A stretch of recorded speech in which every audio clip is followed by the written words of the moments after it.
What's up, everybody? Bill Tendo back here with GameOnia. I am your co-host. Your other co-host is Joel Jorski Jr. And tonight, we have Gamer Ahmer Brandy joining us. What's up, Brandy? Brandy. Howdy. Excited to be here. Definitely having a good one. I am totally fanboying out right now. I really am. This is awesome. This is great. Seriously, since like 2014, 2015, I've been following your YouTube channel. I have kiosks because of you. Literally, I do. Like, you were the first person I've ever seen with a kiosk. And right then there, I'm like, how the fuck do I get a hold of these things? And I started hunting for them, and it took me like another 4 years to even find one. So yeah, I love kiosks because of you, dude. Thank you so much. Joel, it's sweet to see you fanboying. I'm a fanboy. Like, I can't wait to hear stories. So I met Brandy while I was watching her eat at the mall one time. Oh, during COVID.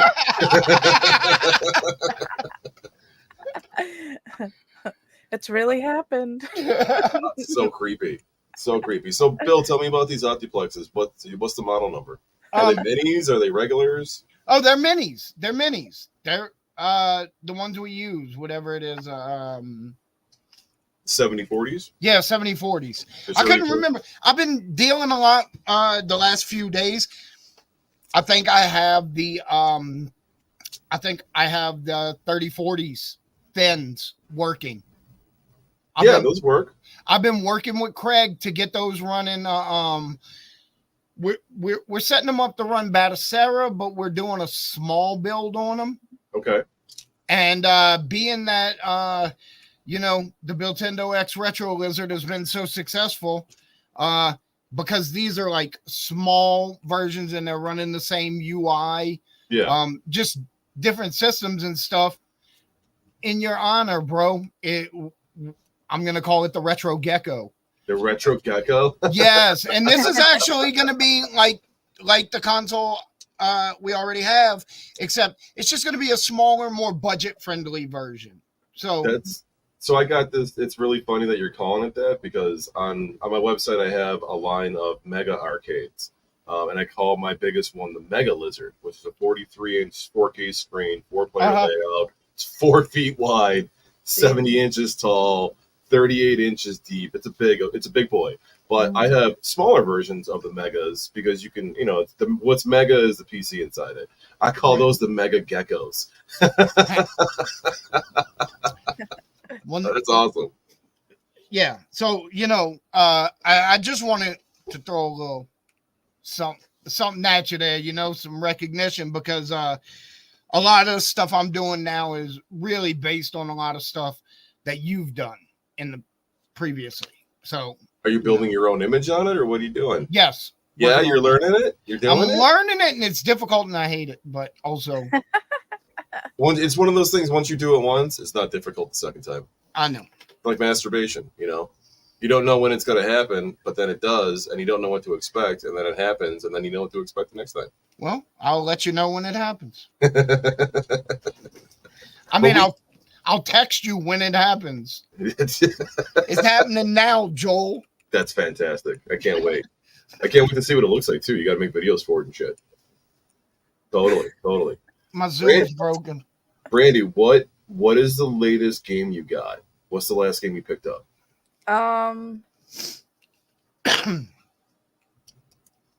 I feel like recently I've gotten a bunch of things from eBay. But in person, I would say I went out to a trip to actually a few different video game stores with my buddy who's local, and he also does YouTube. And then I found that complete in the big box Super Nintendo Lethal Enforcers. Oh, so nice. I got that. It came with the gun. I ended up buying a manual, and I already had the cartridge, but they were able to mark it down so much that I didn't even pay that much for it. To go ahead and just kind of complete it all together, it's insane, because I think I got it without the price of the gun with it. So it was definitely a good deal. And then was it the Blue Justifier? Yeah, I do have like the pinkish one. At one of the mail away ones. I have one of those complete in the box. Okay. And then I also have the Sega Genesis big box Lethal Enforcers and the Sega CD big box Lethal Enforcers. Hell I already yeah. have those. So now I'm just, collecting a little bit. Bill thinks people who like Sega Genesis are weird. He's got this whole thing about Sega Genesis. No. Let me be clear about it. Uh-huh. Sega kids are weird. Okay? If you like Sega as an adult, that's fine because I like Sega now. But there was a difference when I was a kid between the Nintendo it was a battle, kids yeah. and the Sega kids, and the Sega kids were fucking weirdos. But I was a Sega kid, and I still am a Sega kid. Yeah, Does that we make can me tell. a fucking weirdo? Fuck you, dick. Yeah, dude, we can tell. We can see you. We talk to you. Right. Brandy, where did you fall? I was Nintendo. I feel like so it was weird. So I have older cousins and they had a Nintendo Entertainment System. So I played my first video game at their house all the time. Uh-huh. And then I wanted my own system, but my parents didn't, know about this whole entire world. So I got a Nintendo 64 for Christmas one year with Tony Hawk Pro Skater 2, Donkey Kong 64. It was like the Jungle Green version. Yeah. So I got that, and that was my first home console. But I think my mom actually picked up at a yard sale a Sega Genesis with a bunch of games. And I mean like 30, 40 plus games. And she like threw all of those away because we tried to hook it up a few times. I think we only played it very briefly. And then by the time I got, like other systems, I think she just tossed it. Oh. Yeah. Well, she probably threw out Crusader of Senti. So probably, all of Musha, just all of these really expensive. Right. Probably all of them. Yeah. Well, that's what your mind is always going to believe. When really it was probably a bunch of matins and sports talks baseball. I don't think it was sports games because they were all smaller. Oh, yeah. I feel like they were all smaller games. Like I don't remember. Yeah, they had a lot of small sports games. The sports talk series were small. Y'all know how the big games came about, right? Yeah, I've heard like a brief backstory. It was EA was going to make a deal with Nintendo, and Nintendo told them that the only way they could make this deal was if they publish exclusively on Nintendo. Yeah. And so EA turned around and told Sega, we want to publish sports games here. And they said, okay, you can publish this many games per year.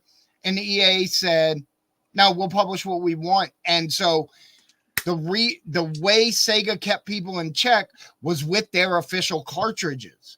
Mm-hmm. And so EA made their own cartridges. That's why they're bigger. And with EA's with the little yellow tab on it. And EA's like, we'll just make our own cartridges and publish whatever we want.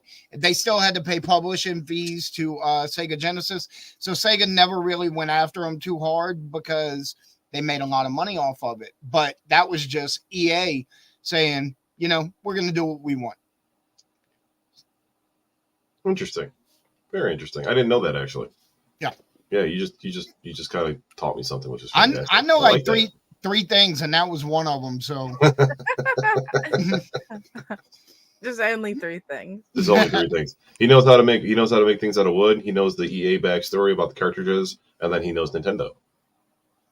I know a little bit about Nintendo. You know a lot more than you let on. Actually, you got some good gaming history when it comes to the GameCube and the Nintendo 64. I know eventually Nintendo's gonna be so kind and write me a letter.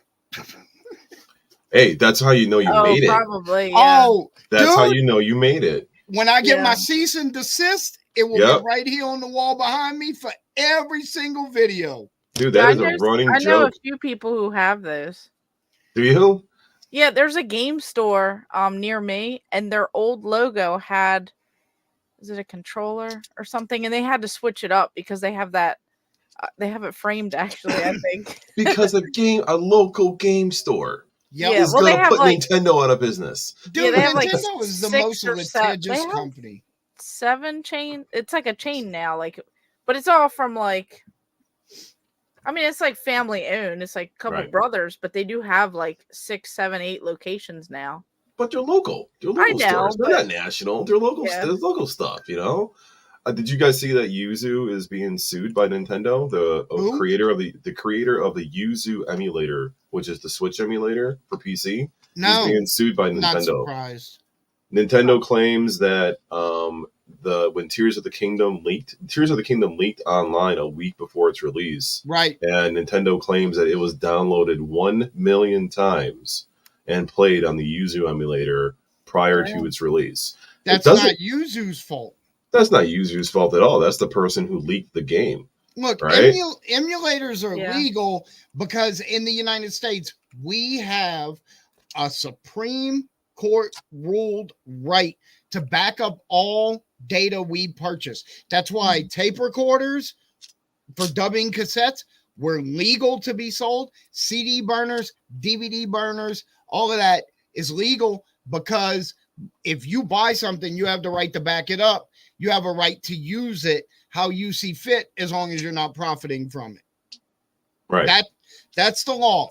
So and as long as you're not charging per game, if you are selling something like that, you cannot charge per game. That's illegal. Right. So if somebody comes up to you or me and is like, "Hey, can you add this game to the system that we got?" We can say yes, but we can't charge them for doing it. That's it. And because it's free, games are free. All that stuff is free. It's free to the public. So we can charge them for storage and we can charge them for configuration, which is programming, but we can't charge them per game. That's something that you cannot do. It's a fine line we're tolling, but we're tolling it. Oh yeah, but I'm very clear on my website when you buy an emulator from me that this is for your personal storage, that all the emulators are set up, and then I try to wipe all the ROMs before I sell them that I use for testing. But there may be some leftover ROMs that the consumer should delete them themselves when they get them. If they don't own the physical game, they should delete those. I actually have a a terms and condition that you have to check out or have to check before you check out on my website. And in that terms and condition, it says you understand that this is not a sale of ROMs. Right. You're buying an arcade from me. Yeah. Even though there's ROMs on it, but you understand it's not a sale of ROMs. Yeah. So Catch said Uzu was profiting, but Uzu can profit because they're the emulator. They're not the ones that leak the game. Yeah.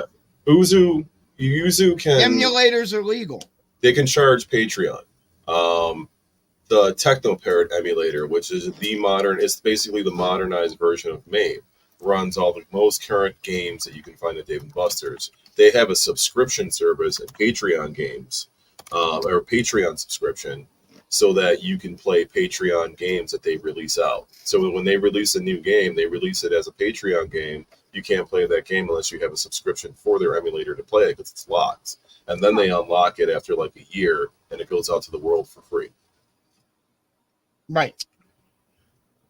What's up, Lala? That is Tabby's daughter. I'm T.O. Bill, so she said she's happy to see that we have a girl on the show. Brandy. That's me. Brandy's a girl on the show. She is. That's me.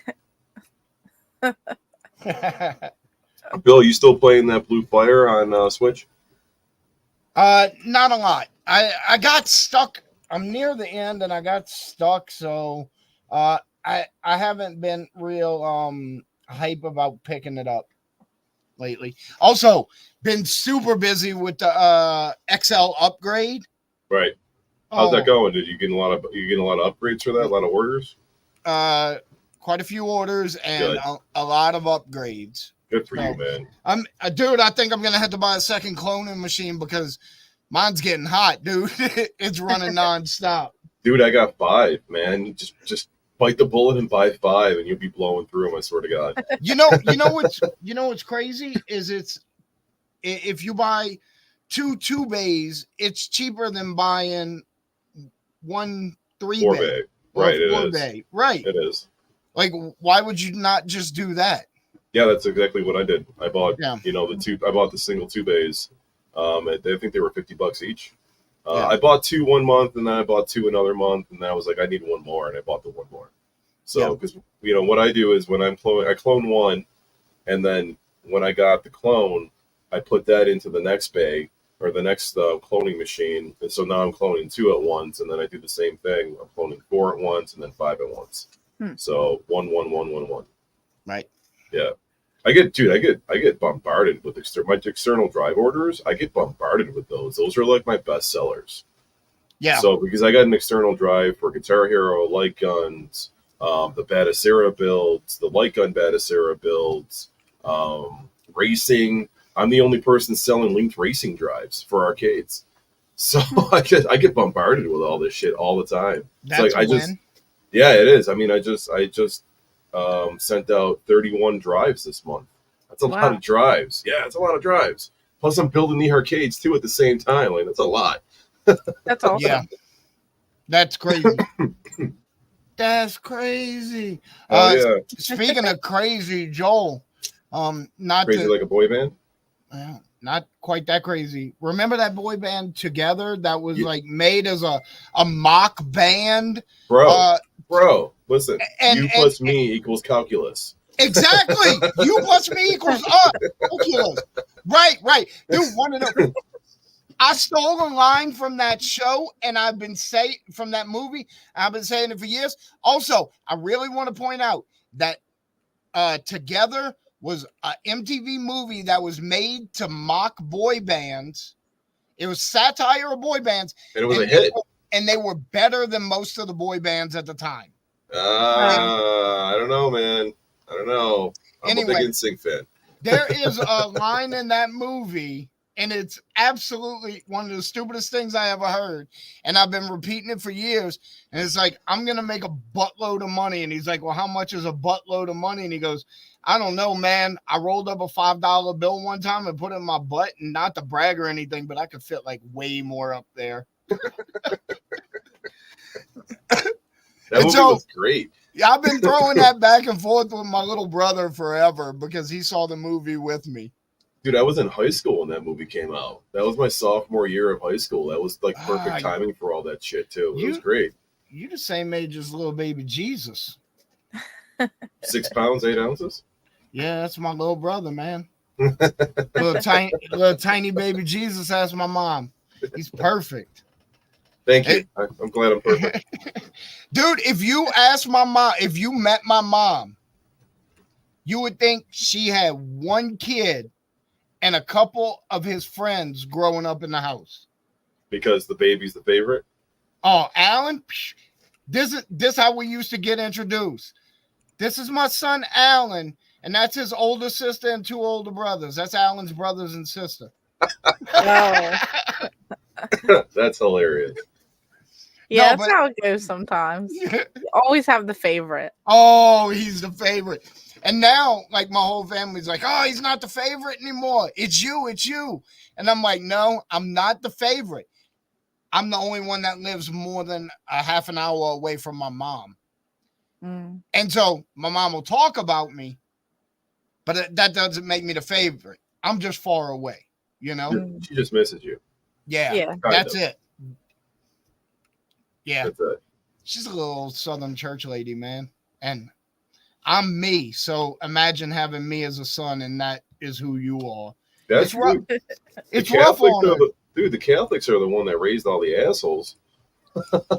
My family, dude, I'm so Catholic. I have a priest and a nun in my family. Like, shit. We have a priest. But I'm not. But they're Catholic. I'm not. I'm a fucking Jew now. Right. So cheers to that. I love Judaism. It's great. Well, that wasn't an option for me. So, you know, Italian, I kind of had to be Catholic. We didn't get an option. You know how that goes. I switched over. My wife is Jewish, so I converted. That was one of those things that I did. It was one. So we thought about it at one point, or I thought about it at one point when we got married. I'm like, when we die, how are we going to be buried next to each other if we're 2 separate religions? Because you can't do that. Yeah, so I'm like, I'll just switch. Like, I don't even care. Right. So I just converted over, call it a day.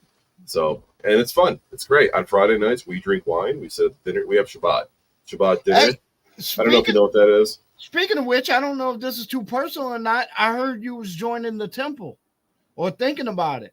Temple Run? Huh? Temple Run? I heard you was joining the temple that I was at a couple months ago. Oh, Shir Shalom. The one Beans goes to. Yeah. We were looking into. We're not part of a temple. We were looking into it. Right. We're not sure which one we want to join up yet.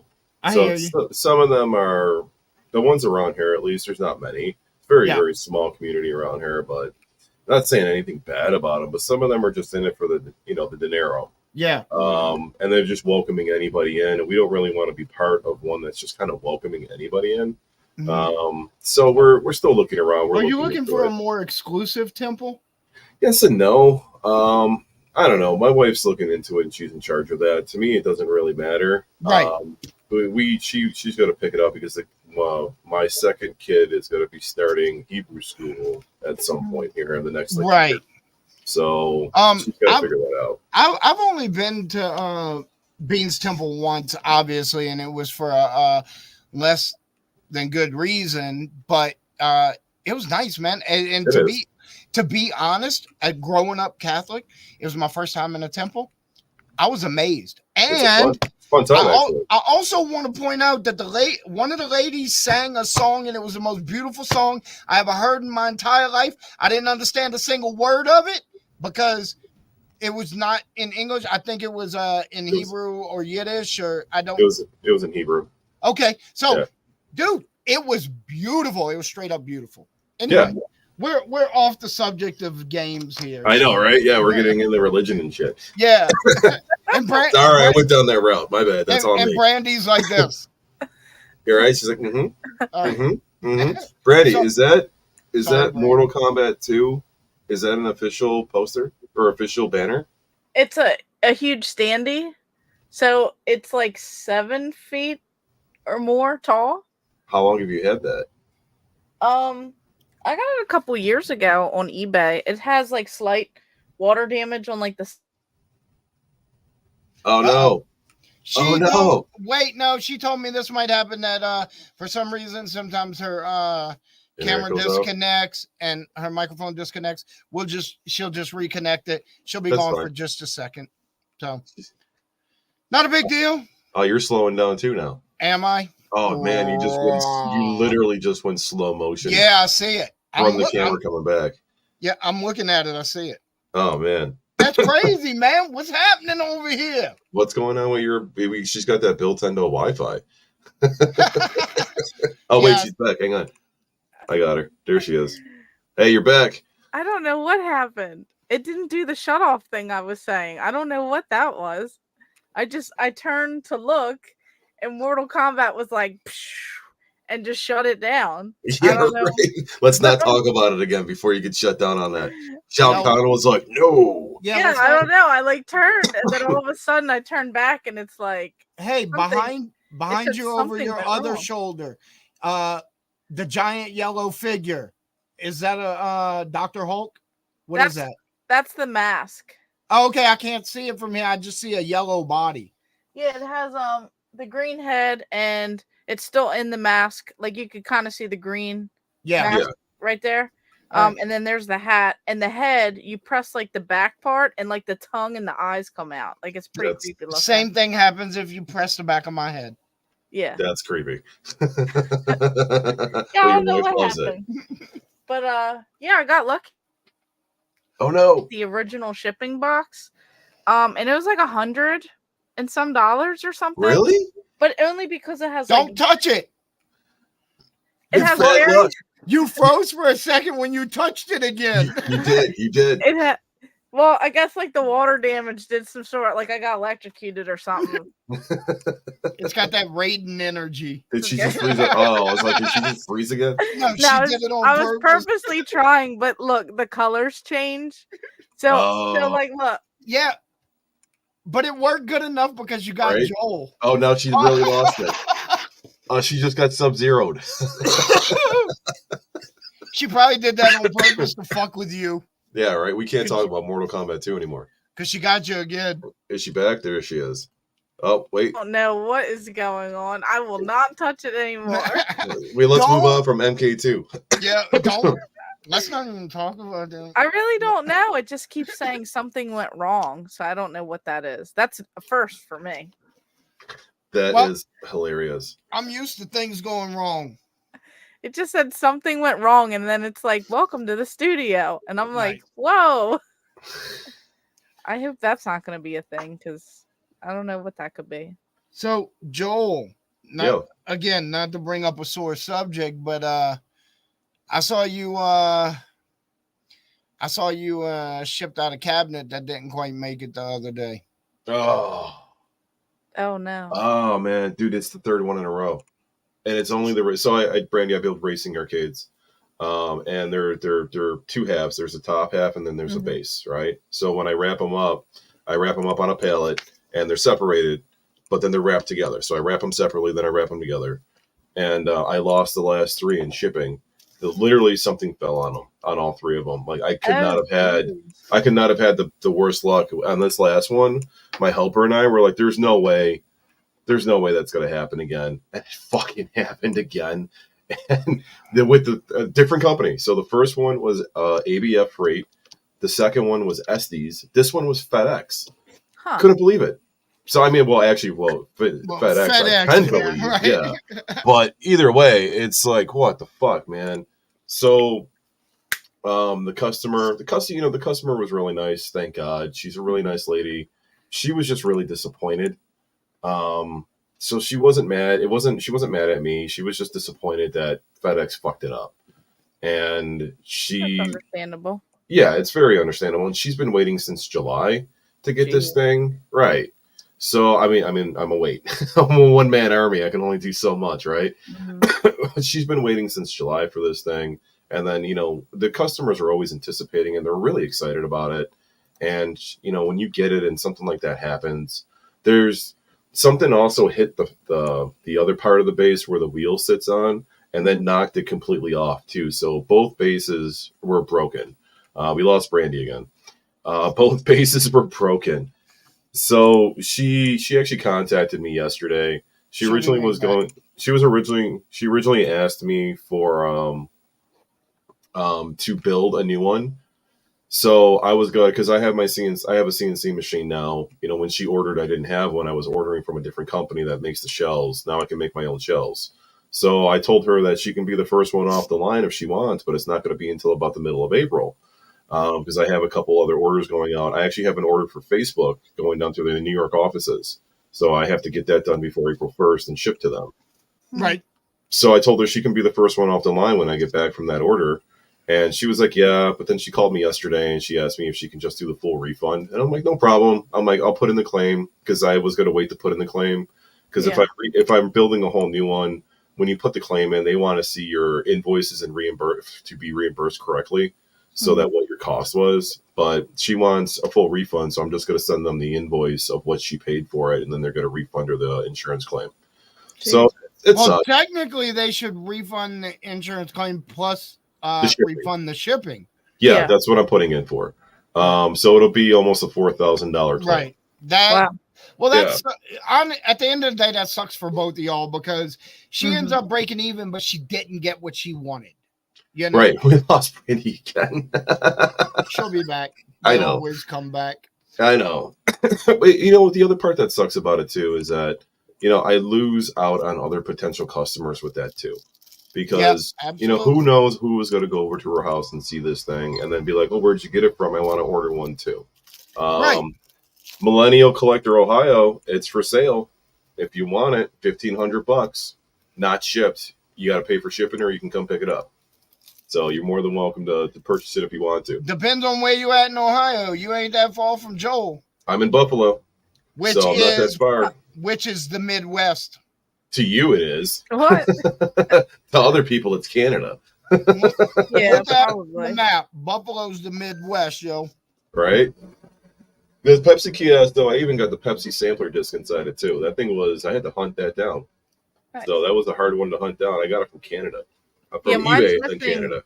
The bracket that goes on top to hold the TV. Mine's missing the bracket and the base. So is mine. Mine was missing the bracket. I hunted down a Trinitron. I found it locally, actually. Yeah, I found a CRT dealer a guy who fixes them. And I'm like, you got any Trinitrons? And he's like, I got a 13. I'm like, I want it. Right. And the base I had built from this company called Gamer Solutions. It's actually a bar top arcade base, but I just designed it to look like a Pepsi base. Damn, we lost Brandy again. When she popped back, like, let's make a big deal, like she just got here for the first time. Right. Ladies and gentlemen, Hey, welcome Brandy! Gamer Ahmer to the I don't show. know what's going on. Like, my internet is strong. It keeps saying, "Would you like to send a report to StreamYard?" Gamer Ahmer, we're really glad for you to join us tonight. You got that built-in Welcome. Wi-Fi. I don't know what's going on. This has never happened. I've used StreamYard plenty of times. Not one time. But yeah, the racer sucks. You know, it just sucks when shit like that happens. I swear to God, it only happens to the racers, and I think it's the size. Because they're only sitting like 40 inches off the pallet. And when I ship a regular arcade, they're 70 inches tall. So I think it's the size, and shit's just falling on them when they're in their fucking semi-trucks. I got 3 more in the garage that I got to ship of that style. They're the last 3 that I'm doing with that style until I start cutting my own. I'm literally going to build a crate around these. I'm crating them. I'm not going to let these things fall to the wind again. I just can't do it. Mentally, I can't do that. Yeah, I can't lose a 4th one or a 5th one or a 6th one on the racer. No. I just can't do that. I can't. So I need to just keep moving on. Because then that also backs me up though too, because then the customer wants a new one and I gotta shove them back in front of the line in front of everybody else. And I can really only build like maybe 4 or 5 arcades a month. So you know, that's knocking other people out. And I got 25 in my queue. Brandy, she's gone again.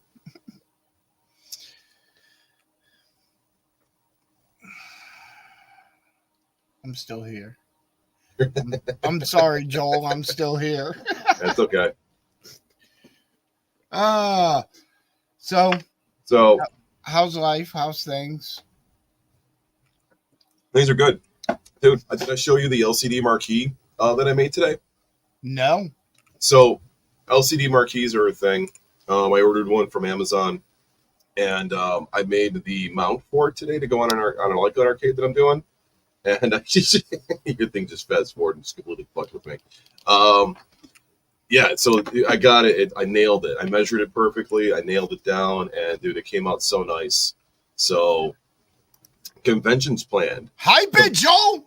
Hype it. Got the Buffalo Gaming Con. Buffalo Gaming Convention or Games Con is going to be Saturday, April 6th from 9:30 a.m. until I think 7 o'clock at night. It's the first ever Buffalo Game Con. There has never been a gaming convention in Buffalo before this, which is shocking. Oh, that's interesting. Somebody finally put one together. I'm one of the sponsors. I got a huge. The booths were weird. When I was when the guy was telling me about it, he told me that each booth was just a 6x6 booth instead of like a 10x10. And I'm like, well, 6x6 is freaking small. Huh? That's what I said. I'm like, I'm going to need 3. And he's like, really? I'm like, yeah, man, I got arcades. How many arcades you putting in a 6x6? 2? That's what I'm, 2 probably, yeah, actually. How tall can you stack them? I know, right? But I'm also doing a giveaway, too, for my retro gun box. So that's going to be one of the prizes. And they got a couple celebrity voices. Word on the street is they got the guy that voiced Duke Nukem coming. Wow. So, yeah. So I thought that was pretty cool. I'm definitely going to that convention just to hang out with Joel, really. You should, dude. Drive on up for that day. Come on in and sit down and hang out. It's called the Buffalo Games Con. Okay. And then what other ones do you guys go to? I've been to Torg. Torg? I don't go to a lot of conventions. I was gonna go back to Cleveland this year, but none of my friends are going to Cleveland. You know what? I went to one. It was a first annual convention, like you talking about. Mm-hmm. I went to one just a couple months ago, and it was a game developer convention. I believe it was in Syracuse, maybe. Nice.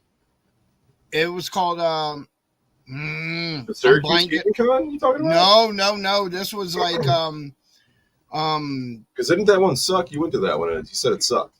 This was like Gamer 1-Up or something. It's a last year was their first year, Okay. And for it was exactly what I expected for a first year con. You know, you don't expect it to be really big, especially like that when everybody was there just to show off the games that they just finished or that they are finishing. And I saw some really cool stuff. As a matter of fact, where they at? I was cleaning my desk today, and I found You just lost her again. and I found stickers Stickers? that I got from right here that I got from that convention.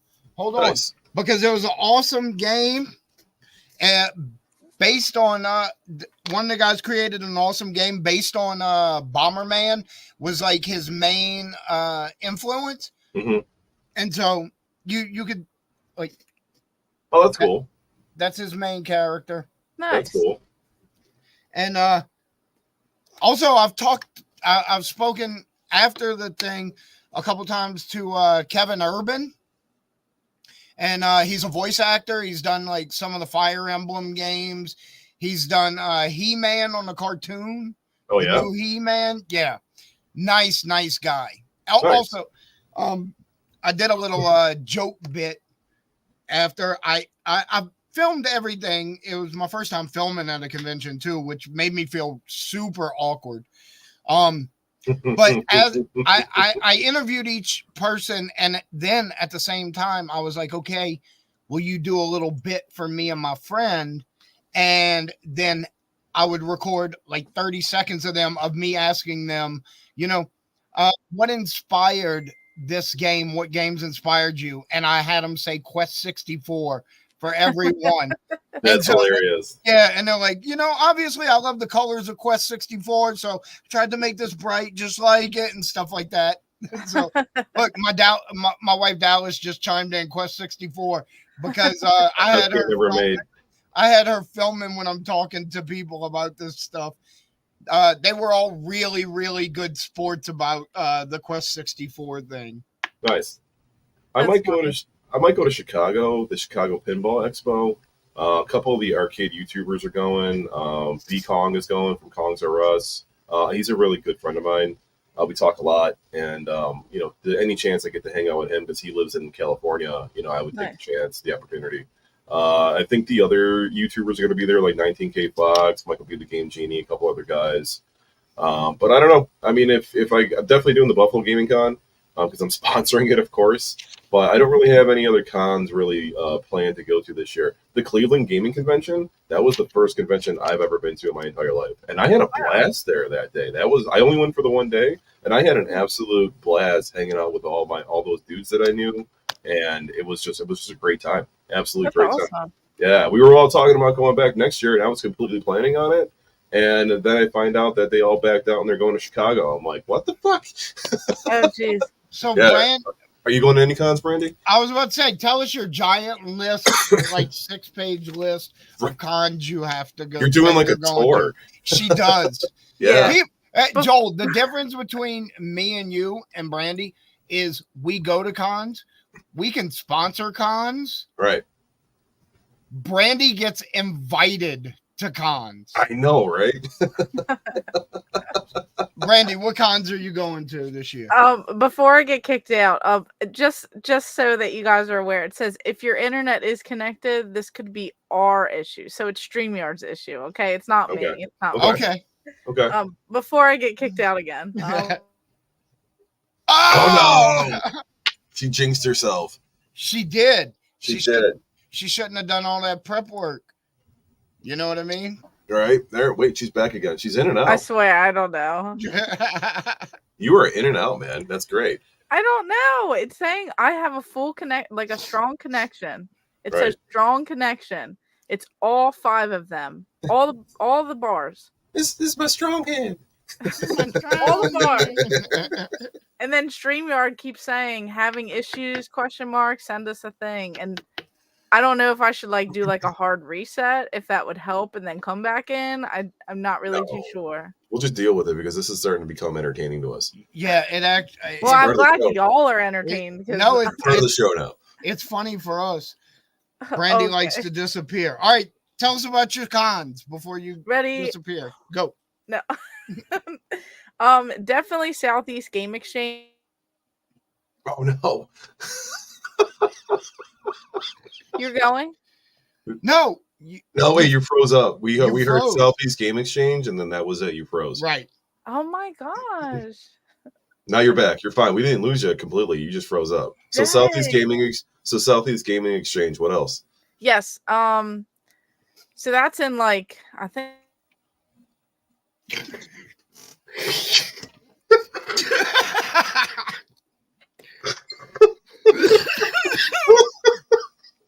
Oh my god. Oh, this is hilarious. Every time she goes to talk about anything, the first moment she gets the mic, it's just like, boot, you're gone. You're gone. This is hilarious. Oh man. Wait, there she is. There she is. I got her in. the All best right. part is I'm like playing it here so I don't miss out on the conversation. And I just hear y'all laughing and I'm just over here like and you guys are just laughing and I'm like no. Yep. Yeah, this is just part of the show. We love it. Yeah, I'm just really clicking the button to leave like every like click. Brandy's doing a bit. Right? Yeah. It's a So new thing. all right, so Southeast Gaming Exchange. When Yes. when is that? I think it's in July. Okay.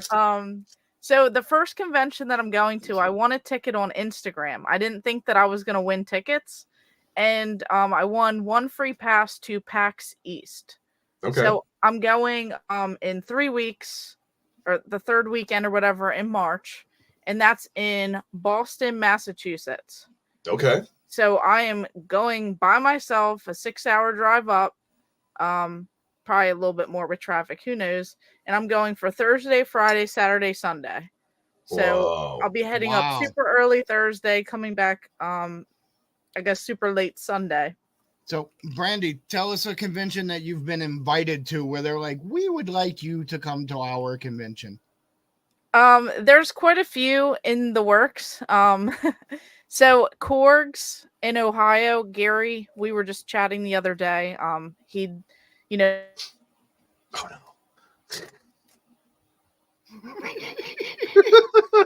Oh my god.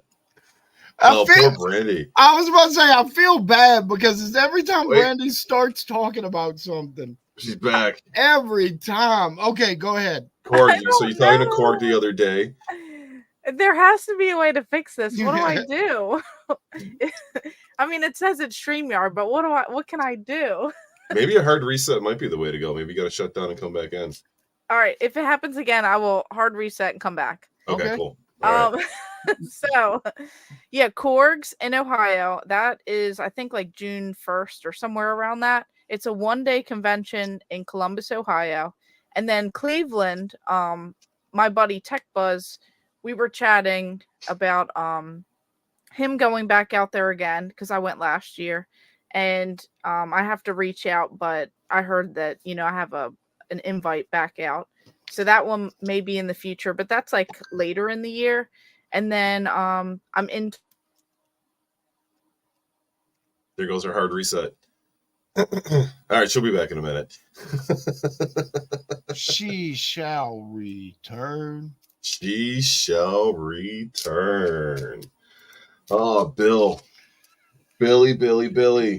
Joel.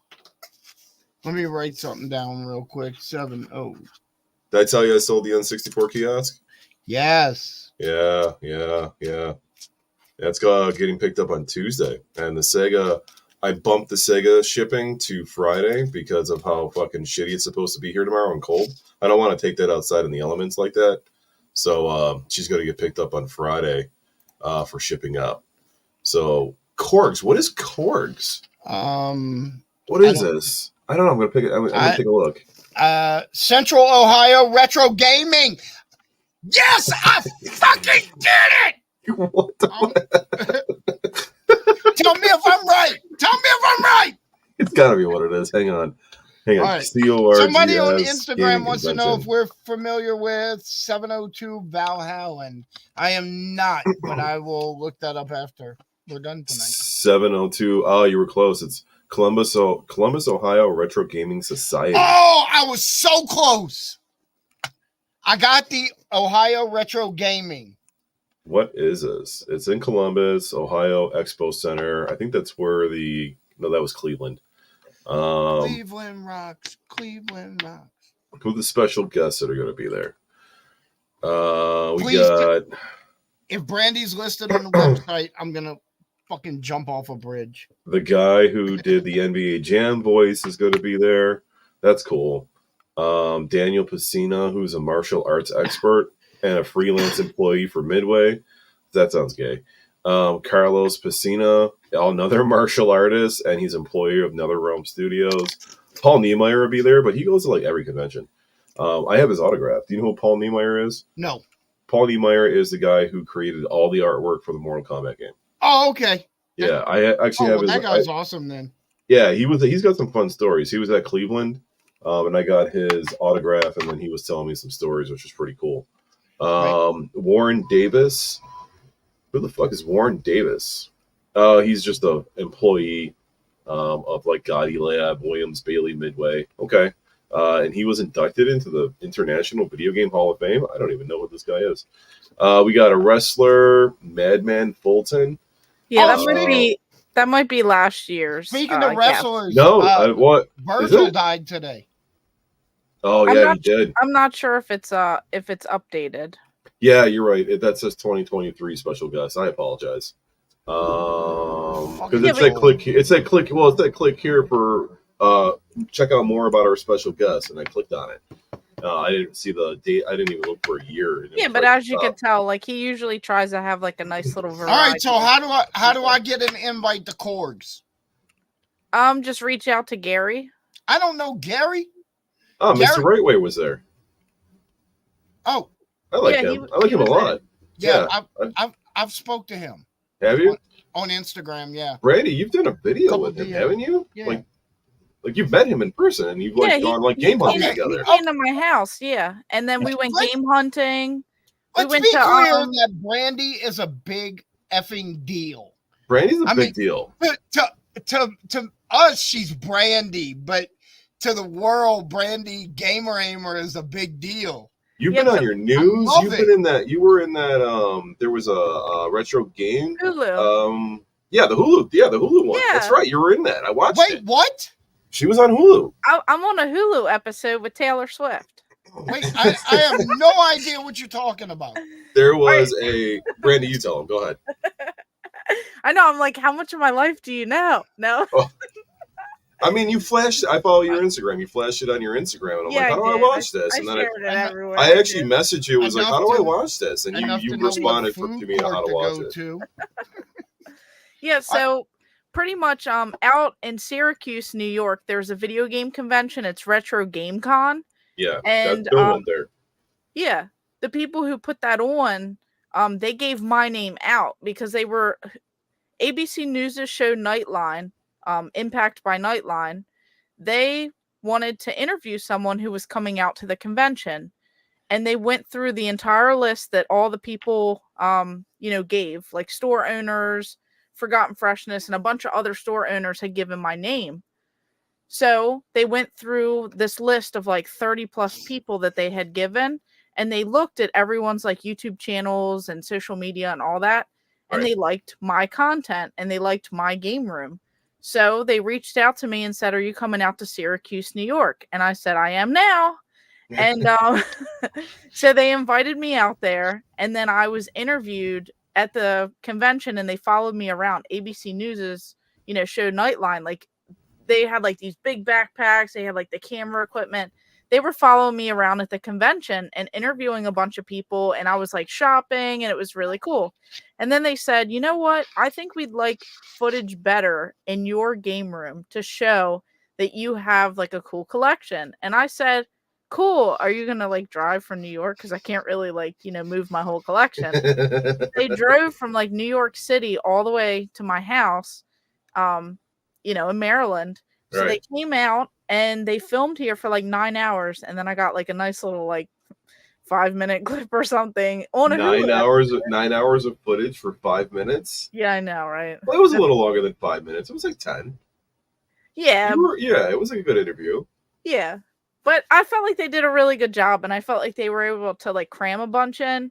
And then they did take like additional footage for like Instagram and some other things. And then they did like a whole news article. So it's like Taylor Swift and all like the Ticketmaster like stuff of people trying to get a bunch like the tickets, and then it crashed, and then it goes into Retro Revolution, and then it's talking about video games, and then it shows me, and then it shows the convention, and then it shows like a store in Florida, I think, and then DK Oldies and some other things, and just saying like how people are paying all this crazy amounts. But they did such a good job, I feel like, with my story. So I liked how they did it. Like I felt like it was like straight to the point. And it was a really cool, like, humbling experience that, like, a lot of people shouted me out. And I'm like, that's so nice. Like, that's wild that, like, now I'm considered, like, one of the collectors. And then not to just throw this out there, but Pixel Game Squad, they were in their podcast episode, and they were talking about collectors. And then they were like, oh, yeah, like Gamer Ahmer. People who have big collections like Gamer Ahmer. And I'm like, oh, I'm finally like being known for having a collection. Like, this is cool. You've been known for a lot longer than you probably realize. Those Pixel Games, I've been following those Pixel Game Squad guys as long as I've been following you on YouTube too, since like 2015. And I started my YouTube channel in 2018, but I did have an Instagram a little bit before. But I had such a small collection. I had like a bookshelf and like not even, it was like, I think it was like a shoe rack. When did you start collecting? Like 2015. Okay. But it was very small. Like I had a handful of consoles, like probably like 20 games, 50 games or something. Like, and then I just like went crazy. It's so funny that when you start collecting, and then all of a sudden, like, it just falls into your lap. Yeah. Like everything just falls into your lap. Like you got one of the biggest Nintendo 64 console collections. You got that Chrome 64. Yes. That thing's worth a lot of money because there's not many of them out there in the world. Yeah, I was offered a lot of money during like COVID. I mean, I just, turn everything down. But for the entire set, they wanted to give me like 20 grand or something. But it was all the Fox datas. It was all 8 of the controllers, the console itself. Right. And they wanted that. And I'm sure I could have probably sold it and rebought it a lot cheaper. But I was just like, it's for the collection. Like, I don't. Yeah. I'm not in it just to like, resell all this. If I ever did resell, it would be duplicates or things that I already have. Like, I would never touch any of this stuff. See, that's where we're opposites, because I'll sell you my fucking shoes if you make a good offer on it. Nothing is sacred. I have like 2 items I'll never sell. One is a clock that I have because it's super rare and I'll never get a chance to own another one. Nobody else has one. And the other thing is, for that, I searched for Chibi Robo in the wild for years, never came across it, and my wife bought it for me for Valentine's Day like 2 years ago. So I'll never get rid of that specific game. The one thing in my collection I'll never get rid of is my Sega CD Model 2. And it's because I fixed it. So I bought a broken one for like $30 on eBay back, years ago, 2018, 2019. I completely recapped it. I completely resoldered everything, and I changed the laser inside it, and it fired right up when I did all that. And I'm like, "This is mine!" Yep. And I was playing Sega CD for the first time in like 25 years. It was fantastic. Yeah, this is mine forever. Yeah, that's it. That one's mine forever. Yeah, you invest so much like time, effort, energy, blood, sweat, tears into these things, and you're like, nope. No. There's a few. That's one of the very, very few things I won't get rid of. Nice. So Brandy, definitely send me a link to that thing because I want to watch it. Okay. Oh, dude, it's on Hulu. You got Hulu? Yes. Yeah. But I don't know what I'm looking for. Yeah, I'll screenshot the thing. It's ABC News' show Nightline, and it's Nightline like X Impact. And then it's like season 1, I think episode 7 or 8. It has Taylor Swift in it. Scroll exactly to I think like the 20-minute mark, and then it should start. And then there I am. He knows exactly. It's season 1, episode 8 starts at the 20-minute and 30-second mark. Yeah, and then just like let it go through. And when you think I'm done, I'm not done because they show a couple little clips of someone else, and then they come right back to me. The part where I'm done is where I'm jumping into a warp pipe, my little like character that they made, and going to the convention. So that's funny. That's awesome. I'm gonna check that out. Here's how you know you made it, Randy. I googled Gamer Ahmer Hulu, and you came right up.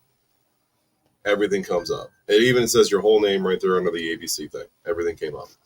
Isn't that's crazy? We can Google Brandy now. I'm doing it. At least. Type in Gamer Ahmer Hulu, and it'll be like the third one down. It'll come right up. And then you can watch it later, Bill. Yeah, just like bookmark it and save it. Hold on. Exactly. He can't do two things. He can't talk and type. I know. I'm always checking my name because I've found some wild things, but yeah, but there I'm it is. always doing that. Yeah, it should pop right up. Yep. It definitely did. Sweet. So, Brandy, you mentioned Tech Buzz. Steve. Yeah. It was just really funny. The first time I was ever live on anything was with him and a guy named Keo Dyken back in 2020. And it was an arcade-related little podcast that we did, doing some information. There was this guy. So back when, in 2020, when Arcade 1-Up was blowing up, and like the mod scene was like just starting off, but it was like really taking off with everybody. Everybody wanted to buy a cheap-ass Arcade 1-Up and then modify it with more games using a Raspberry Pi. There were two companies that were making aftermarket marquees. One of them was called Disability Upgrades, who's still in business. And then another one was called, the Arcade Game Factory. That was the name of the company. And I heard of that. And the Arcade Game Factory, he had a spot on his website calling it the Wall of Shame, bashing other people about Arcade 1-Up homemade marquees, specifically his competitor, Disability Upgrades, with his marquees. He actually, how I got incorporated into this was I used Disability Upgrades to buy my marquees for Arcade 1-Ups, and I purchased a He-Man arcade from him. And this guy was an admin or a moderator in one of the groups on Facebook, and I posted it, and I posted the picture of this marquee in the arcade and blah blah blah because it was really cool. It was a He-Man arcade. Somebody sent me a message like a couple days later and goes, "Hey man, your marquee's on his website and your name's on the website." I'm like, "What are you talking about?" So they sent me a link. So this dude took a screenshot of the marquee from that Facebook group, and it had my name in it. And that was one of my customers' orders, the marquee that I made for him. And I'm like, and he posted it into his wall of shame, bashing it. Jeez. And I'm like, so I made a YouTube. Well, I went into the group and I called him out, and I'm like, get my effing name off your website, you dumbass! Like, how stupid are you? And how amateurish is this for you to take a screenshot and do that? He ended up kicking me out of the group and blocking me completely. So I made a YouTube video calling this motherfucker out. That's wild. I've been known to make some salty YouTube. So I made a YouTube video calling this dude out, and it went viral like that for like the next 2 days. And Steve and Keo seen it, and they invited me to go live and talk about it. And we went live, and one of Steve's marquees, he found it in the wall of shame too. Steve made a homemade Ninja Turtles marquee, and it was under that wall of shame. And he's like, and then one of also another marquee that he purchased from the Arcade Game Factory was on his wall of shame too. Jeez. Yeah, I've heard that there's a lot of toxicity in the arcade, YouTube space. Yes. The Arcade 1-Up community specifically. Yeah, I see it all the time, and it's just like everyone just keeps going back and forth, and I'm like, that's so much drama. Yeah, there's for no reason there's stupid drama going on in that community between YouTubers, but it's only between the YouTubers. Everyone should just try and get along or mind your own business, I don't. There's a weird guy, and he's the one that's causing problems, and it's a weird situation. It's kind of hard to explain. Basically, there's this one YouTuber, and he makes bad videos about the other YouTubers, Oh, I And think I've seen some of those clips. he goes a little too far sometimes and gets a little too personal to the point where one of the YouTubers that he was friends with, she wasn't answering his text messages for like 2 days. Oh, I He heard. Yeah, I heard Yeah, this. he called the police for a Yeah. wellness check on her. Sent the police. Oh, Yeah, I heard this whole story. Yeah, this is wild. yeah. it is. I It's haven't heard this story. and it's still going on. Those two are still going back and forth, Yeah. and she's got a bunch of shit in like her arsenal that she's been releasing in shorts, trying to expose the guy. And in all fairness, this isn't the first person he's done that to. Yeah. She's like the fifth person he's done it to, and she's getting bashed in the community because of it and all this other stuff. But she's trying to inform the community about this person and what he's been doing to try to get him kicked off of YouTube. I don't know if it's working or not, but all the people that are in the community that know about the guy, we don't follow him in the first place, and he's basically kicked out of every single arcade group that there is anyways. So he's only on YouTube. What's fucked up though is too, this guy's a psychiatrist. Yeah, Like I went on like a whole deep dive one day because I heard something about it, and I like looked up everything, and I'm like, this is so insane. Like, it's wild. It gets bad, man. It gets real bad. The No same guy. drama in our community. What are you talking about? What was funny is, you know what? Dude, You know who, our community is nothing but drama. Like, right? dude, we're all out there all day. We're all know-it-alls in the community, and we're all bitching at each other. So, just to speak about drama in our community, I reached out to both of you guys because somebody clipped my content, and it bugged me. It bugged me because I had proof that this person saw my content, remade it, and then verbatim said the same thing verbatim, and then reposted it. And like, I'm like, what the fuck? And you know, so I'm like messaging you guys, and I'm messaging Mike, obviously, and I'm just like, am I off base here? And Mike told me the best thing. He goes, he says, you know, I think you might have a good case, but I don't think you have enough to publicly drag this person. And I'm like, that's fair. That's fair. But you know, I think a big thing especially in our space where we all do our thing, we all have jobs, you know, mine and Joel's are in the gaming space, Brandy's is not, but we all create content for social media. Right. In our own lane, and it doesn't feel good for somebody else to take your content or use content of you to try to profit from it. Right. And I mean, like, that's always a big point of contention for me. Yep. And I don't know how you guys feel about it.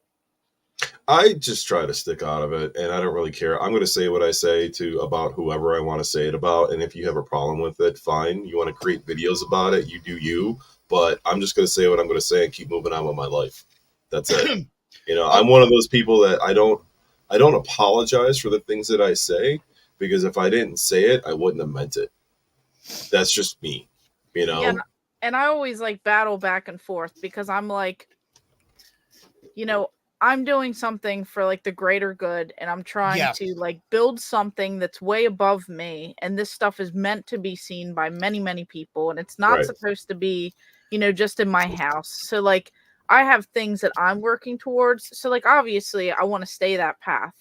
But then at the same time, you always have that little bug in your ear when people are using your content against your will, and you know, they're making money, or they're trying to make money and use it. And when your videos have hundreds of thousands of views and they refuse, you know, and they're not taking it down, but they're still using that content to profit, it makes you feel a certain way. And then you see them, you know, hurt other people. Yes. It's just, part of you wants to put that info out there so that it doesn't hurt someone else. But then part of it, you know, it's always like a back and forth. That's what's going on with the rabbit hole you were watching on that video about the girl and the guy going back and forth. Have you guys ever heard of Twisted Gaming? Yeah. He did the same thing to Twisted Gaming last year. Jeez. It was the same thing that was going on, and Chris tried to do the same thing and expose the guy, and it just didn't do any good for anybody. It made the situation actually worse. So sometimes that does. Sometimes that happens. That makes the situation worse. Sometimes the people that are taking your content and using it against you and then making money off it are waiting for you to react so that they can use that too and make Exactly. more videos about it. Right. You know? And then once you start, it's like, so here's like another thing. Once you welcome that drama into your channel, you get a new fan base Yeah. of people and that's who what they support drama, and then they try Right. and feed you and butter you up. But they're not Mhm. like your friends. They're like the fan base of drama. Like Yep. people who support you and all that stuff. They're not really like fans of you. They're like your friends, like your community or whatever. Like these Yeah. people are like Right. fans of drama only. So Right. And so it you just know kind what? of depends. I feel that to my core because, to be honest, my favorite thing I ever do on my YouTube channel on my own is the Forgotten Sci-Fi, where I talk about books, movies, and TV shows that are science fiction that people don't talk about enough. I don't feel like gets enough respect. Stuff like that. Nobody fucking watches that. Nobody. Like some of those videos have 30 views. Some of them have 1,000. But Right. you know, it's like nobody's watching these. 30 I make people those are watching. right. I make those because I enjoy them.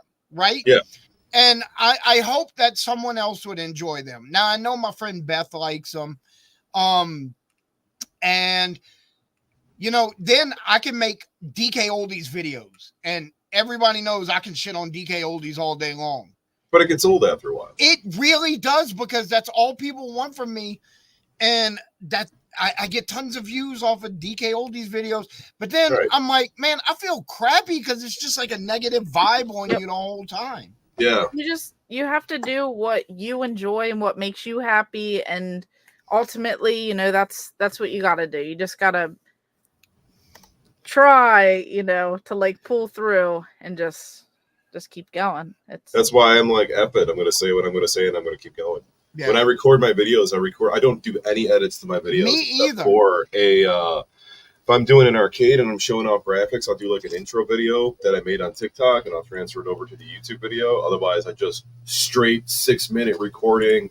Yep. Fucking throw it into fucking what do you call it, into my my video thing to convert it over, and then drop it into YouTube and call it a day. Yeah, all of mine are just all my videos are single take videos. Yeah, I don't know how to edit, and I don't have time to do any of that shit anyways, and I don't want to sit there and do that. So I'm just like, fuck it, I'm just gonna raw dog it and send it off. Those are the best way to do the videos. I've seen and I Brandy swear, post in up all some my videos. edited videos. Yeah, Brandy does content. Yep. See, Brandy does real content. She does. I But do talking head content. Yeah, you're a bobblyhead. You're a bobblyhead. Yes, Yeah, Brandy's content is fun. You talk about games that came out on this day and this year, and you give a little backstory on it. You know, you were doing that for a while. You do other things where you were doing your pickups. You were doing a top 10 or like a top 5 video of games that you had for your systems and shit. Your videos are very entertaining to watch. Yeah, I do appreciate that. You know, I do try, and I feel like from where I started to like now, I definitely can see like a lot of growth, and I think that's, you know, very helpful, because when I first started YouTube, like, I'll try and be quick just in case I get, you know, kicked off again. But I had someone reach out on Instagram, and he's like, "Hey, I see that you're in Maryland. I'm in the area too. I make Magic the Gathering YouTube videos. Do you want to meet up for lunch and we could talk about a potential business partnership?" And I was like, "Okay, why not, strange person? I'll meet you for lunch." So we have lunch together, and he shows me all his stuff. He makes X amount of thousands of dollars, whatever, on YouTube, you know, every month for his content. And he's like, "I can help you get started on your channel. I'll come over your place, film a game room tour, film some more content, and then we'll talk about, you know, everything once like monetization happens." And I was like, "All right," because I don't know what I'm doing. So he comes over, films my first game room tour and like another video, posts the video, he edits it. It looks really good, but I'm nervous as anything. I'm like stuttering over my name and all kinds of stuff. And it does pretty well, and people like it, and they're like, you know, keep it up. And then he posts another video, and then kind of after that, he was like, "I'm so sorry, I didn't realize it was gonna like take away from my channel. Good luck to you. I wish you the best." And I'm like, I don't know what I'm doing. So like from the very beginning, like, started with this really old like iPhone 5 or something, set it up across the room, click the little record button, hobble back, sit on the ground, and I'm like talking about whatever. But I'm so nervous because I don't know what I'm doing, and I don't have like the equipment. And then like you slowly upgrade, and then finally like the personality comes out because I don't think of it as me looking at a camera anymore. Like I'm thinking that there's like a person there. So it's like, and then like instead of like waiting forever, like sometimes I'll buy a pickup and then I won't film it for like 3 weeks or something. And then like by that point, like the hype kind of went down. So then I'm like, I'm in teacher mode and this, and this is what I just picked up. But I try to do it a little sooner so that I'm like, and then I scored this and da. So it's like, you just gotta like try different things. And now I'm trying to like get my editing a little bit better because I feel like people deserve better content. Like, and I feel like I can, learn a little bit as I go. And if I can keep doing different ideas and things, because recently they picked 100 and some YouTubers and I was one of those lucky bunch, and they put me as like a D tier and said that I am terrible. What? But they like my game room. But they said I have terrible content. Wait, who was this? I don't even know the guy. Like, I've never met him. And he said, she's a guilty pleasure of mine. I do like my Gamer Ahmer, but she has a cool game room. So go sub. But her content's crap. It's all she does is pickups.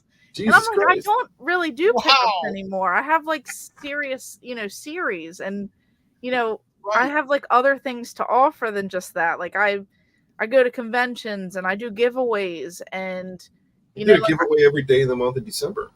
Yeah. Yes. Well, 25 days. Yeah, I did. And I'm planning on I've been accumulating a lot of stuff to give away. So at conventions that I'm going to, I want to give things away. I give away like all my merch because I feel like people shouldn't have to buy stickers and pins and keychains. So like I pay for it all out of pocket. I spend hundreds or thousands of dollars or whatever all throughout the whole year, and then I just give it away. Yeah, all my Nintendo stickers and stuff like that are free. Yeah, you want a T-shirt though? You paying for it? Yeah, that's different. But like, like dude, speaking of which, that's what's up. Dude, I just got a new set of t-shirts. Those are awesome. I just got a new set of t-shirts in. I need to buy one of those. I'll just send you one. Let me buy it. Well, let me finish so you can understand why. My helper. So I bought dry fits, and I could only buy 24 of them at a time. I couldn't get 12, so I was like, all right, I'll buy fucking 24 of them at a time. And my helper, I threw 6 at him, and he's allergic to the dry fit. He started breaking out in like a red rash. Jeez. Like almost within like a half hour of wearing it, like on his arm. His arm started breaking out and shit. Wow. Is he a vegan? Fuck. No, he's not a vegan. He's a guy you want on your side, I'll tell you that. But yeah, so he's like, he can't wear the shirts. So I'm like, well, I got a shitload of shirts. Right. So I'll just send you one, man. I'm gonna end up giving some away. Shout out to Brad D though. He's a buddy of mine, and we also stream too on every other Sunday night. So wait, is that one of the Amigos? That's the Musketeers now. He was the guy that we added him, and we became the 4 Musketeers as opposed to the 3 Amigos. Well, congratulations, Brad. Yeah. Very cool. But yeah, so I got a shitload of shirts now, so I'll just send you a shirt, Bill. All right. So I hope you fit into an XL. I do, because I'm fat. It's just kind of tight right around here. Yeah, it's tight right up in this area. Yeah, right. That's it. Is that a donut? No, it's your belly button. It looks like a bagel. Thank you very much. I call mine a Timbit because we got Tim Hortons up here. Yeah, I know. You're pretty much Canadians. We're not Canadians. Yeah. We're Buffalonians. There's a difference. Aren't you less than 15 minutes from Canada? From my house, 20. Oh wow. About 20 from the Peace Bridge. But it's it'll take still an hour to get over the Peace Bridge. But yeah, I'm 20 minutes from the Peace Bridge. I can literally just see Canada from like my window. Yeah, it's just right there. On a nice day, you can see Toronto when you're in Niagara Falls in the distance. Nice. It has to be like a completely clear day though. Yeah, definitely want to head up that way at some point. You're not missing anything, but a giant waterfall and a Niagara Falls is a shithole. Unless you go to the Canadian side, I heard unless- that. Yeah, that's what I heard. The Canadian side. The American side, no. The American side is so bad. Our morning radio show here, Shred and Reagan, they read off the Niagara Falls police blotter every Monday morning. Every Monday morning. It's so good, too, to listen to. Maybe I'll go to a convention or something somewhere in Canada. There is a GameCon right over the bridge. There's a Niagara Falls gaming convention that I think is July. Yeah, not this year. Not this year. Because I got a lot. So after Boston, I'm trying to go to Midwest Gaming Classic in Milwaukee because a bunch of my buddies are going. That's a big one, right? Yeah. Yeah. That is a big one. Yeah, I'm still trying to figure out all that. And then obviously Southeast Game Exchange, and then the guy Austin who runs it, he's also like part running Game Jam South in Alabama. So I'm pretty positive I'm going to be heading that way too. Where's the Southeast Gaming Expo? That one's in South Carolina. Okay. So yeah. And then I think there's 3 in Ohio. So there's Korg's in like June, and then like August or September or something, there's Cleveland, and then in November there's Torg. So still working things out, but that's the way that it's leaning. And then Ohio's the place to be for conventions, apparently. Yeah. And they even have more. Like that's not even all. How is it that we both live upstate New York and there are more gaming conventions in Ohio than there are upstate New York? There's actually a ton of them in New York City. Mm-hmm. That's not upstate though. No, but you're right by New York City. What are you, an hour away? Hour and a half, yeah. Yeah, I mean, dude, I'm 6.5. So, I mean, you're an hour and a half away from getting into the city, but, I mean, you're closer to there's a Long Island Gaming Convention. There's a Bronx Gaming Convention. I haven't been to that one. I think I also want to try and go to Pittsburgh, too. I heard Pittsburgh was cool. Tech Buzz was at Pittsburgh. I heard that was pretty cool. Yeah, we've been chatting because I think we're trying to go to, like, a lot of the same conventions. Yeah. Millennial Collector saying, Ohio is the place. Cleveland has 2 plus 2 and Columbus not mentioned. Oh, right there. The Cleveland Gaming Expo is more of like an arcade expo. There was a shitload of arcades there. Shitload of them, man. I was want to see a lot of arcades and pinballs. We went to Millennial Collector, Ohio, too. We went to Southern Fried Gaming Expo in Atlanta, Georgia, and there were like over 300 plus machines. Like it was wild. You know what's crazy though? There you'll see all those real arcades, but you will not see a custom arcade builder in one of those places. Mm-hmm. I haven't been to one yet where I've seen a custom arcade builder. I might be the first. Huh. Yeah, that was pretty fun too. Yeah, and then I went to GameOnia Expo too out in Arizona. Last year too. So just, traveling around and seeing everything. But you're doing the game tours. Yeah. No, but I think it'll be fun driving up to Boston because I'm trying to do my Gamer Ahmer Travels the World type of series that I'm doing. So I'm trying to buy one video game item in every state. And it can't just be like something you find at Walmart. Like it has to be a store display, a kiosk, a standee, something meaningful, a retro. Something worth it. Something. So when I'm driving up, I'll go through. I already have Pennsylvania. I already have Maryland. I'll be driving up through like New Jersey, Connecticut, Rhode Island. I can veer off, maybe grab something, and then Massachusetts. So if I could find something out those ways when I'm heading, that would be ideal. I'm pretty sure if you buy a standee in Rhode Island, it's the only one in the state because it's a little tiny state. Yeah, there is one I'm looking at in Rhode Island. So hopefully it's still there. It's like the only one. Yeah, exactly. So please, no one buy it because I'm trying to. Hey, Joel, you want to give something away? Yeah. You first or me first? Doesn't matter. Doesn't matter. You first, because I got to get up and go get mine. I got to bend over and get mine. Oh man, watch out for the ass crack. Hang on, I'll go get mine right now too. It's right here.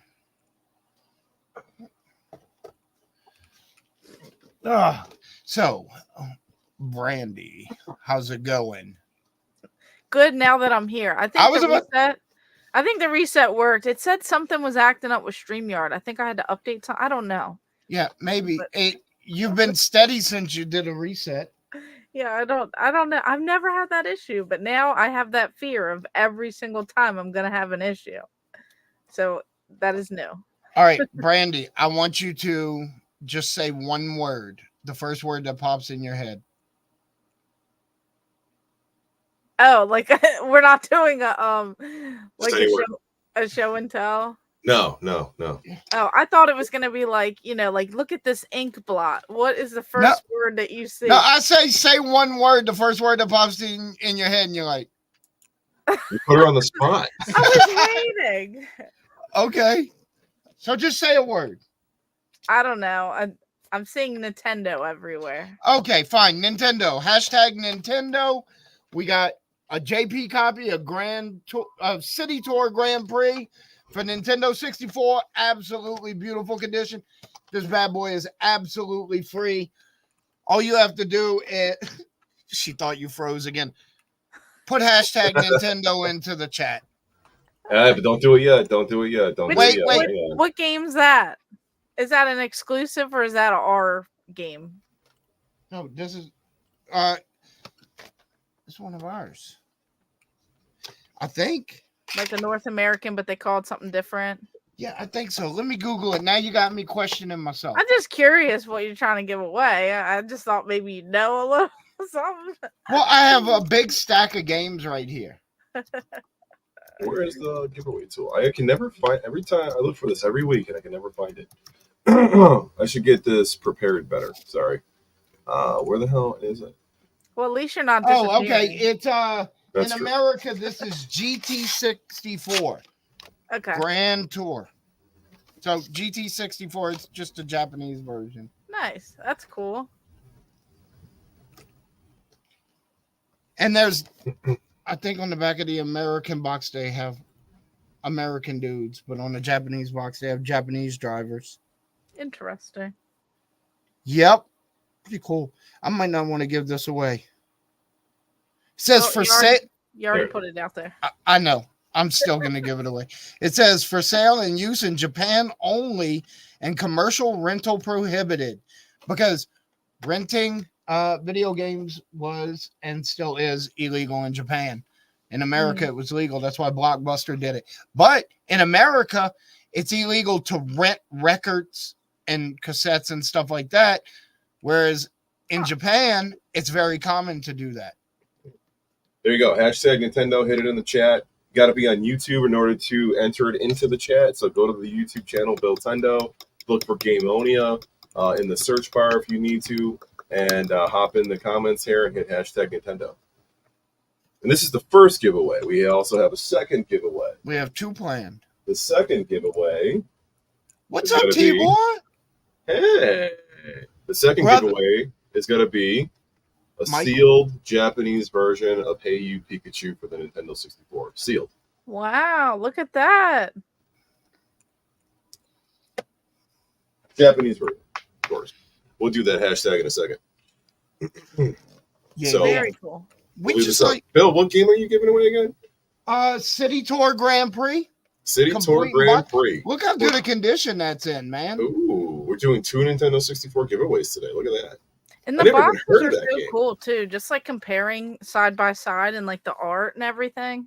Oh, one of the things that really attracted me to Japanese games in the first place is the fact that they consistently have better box art than us across the board. Yep. Yeah, they do.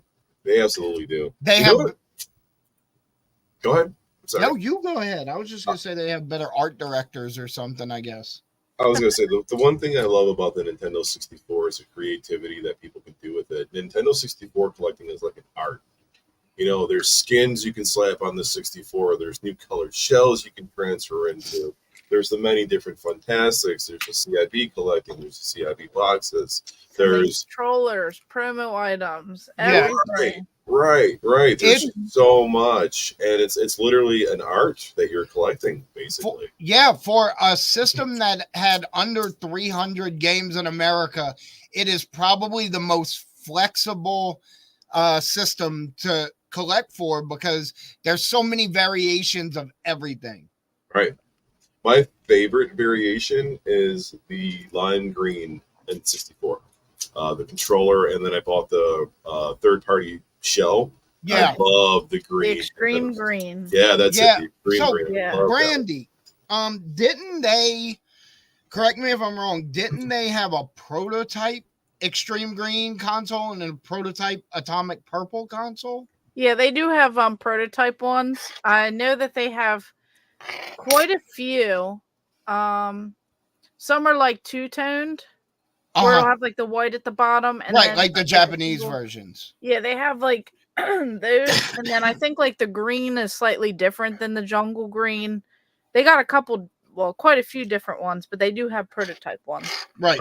That's what I thought. I don't have any of those. I think they all went to like one particular collector. I do have a prototype cartridge. I do have a prototype cartridge. Do you? For what game? It's on the cartridge. There were only like 3 prototypes that have like the, I guess, like label art. And it's for Rocket Robot on Wheels, but my cart says Sprocket.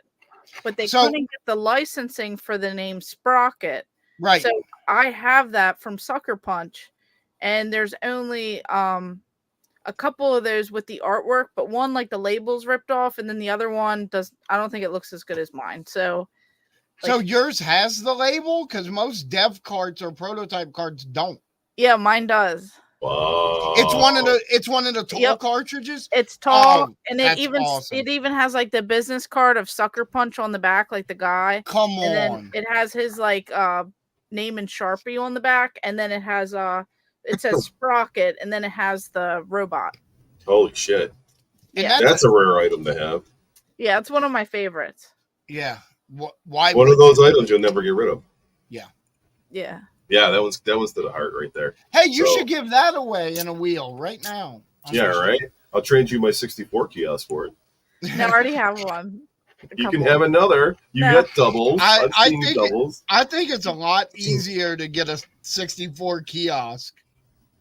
No, I actually don't think it is. I only see them pop up from time to time, but they're expensive as hell. Yeah, they are. Yeah. Anything you can get now with the right amount of money, it's just right. What people call rare and stuff nowadays. I'm like, these are not holy grails or rare. I mean, maybe to you as a person, but not the general. And but everyone just throws that term around, and I'm like, if there's like 50 on eBay and you can buy them all now, I don't. Yeah. But everyone puts it. I mean, I've done it too. I've probably been guilty. You know, you say it just to make a video look better, I guess. But you know, there really is rare stuff though. Something is a personal grail. What's that? Yeah. Oh, I'll say a game is a personal grail. Okay. Oh, yeah. Yeah, that's understandable. I mean, that's kind of what a grail is, right? A grail is more of a personal thing for you than it really is the rarity of it. My wife, the only connection she has with the gaming space is obviously me. And she's a member of the of our 64 group, which Brandy is an admin in another big 64 group. But Mike, she's over there lording it over us. But anyway, my wife is like, for the supposed rarest game on Nintendo 64, I see Sculptor's Cut for sale more than any other game. Yeah. And that thing goes for sale for like $1,500. Now it does. Yeah. Which is insane. Yeah, but can you say that you have your childhood Blockbuster sticker on the back of it? Because I have mine. Really? When I had mine, it did. I made sure that I had the Blockbuster sticker on it. That was the only way that I felt that it was going to be like truly authentic. And considering that it was the Blockbuster, it was a Blockbuster game, I'm like, it needs to have the sticker on it. So I held out on buying one until I found one with a Blockbuster sticker on it. It had the white sticker with the store number on it too. So yeah. Yeah, mine has the back sticker. I didn't want one with the front. No. But I got the back one, and it has a Maryland phone number. So it has like my Blockbuster phone number on it. So like, see, that's cool. So it like means something more. Like I'll never get rid of that too. Like there's a lot of things I'll never. I mean, pretty much everything. I'll never get rid of it. Right. But All right. Right. Let me run this stream here Yeah, real quick. We just got 4 entries. Doesn't look like anybody else is hopping in.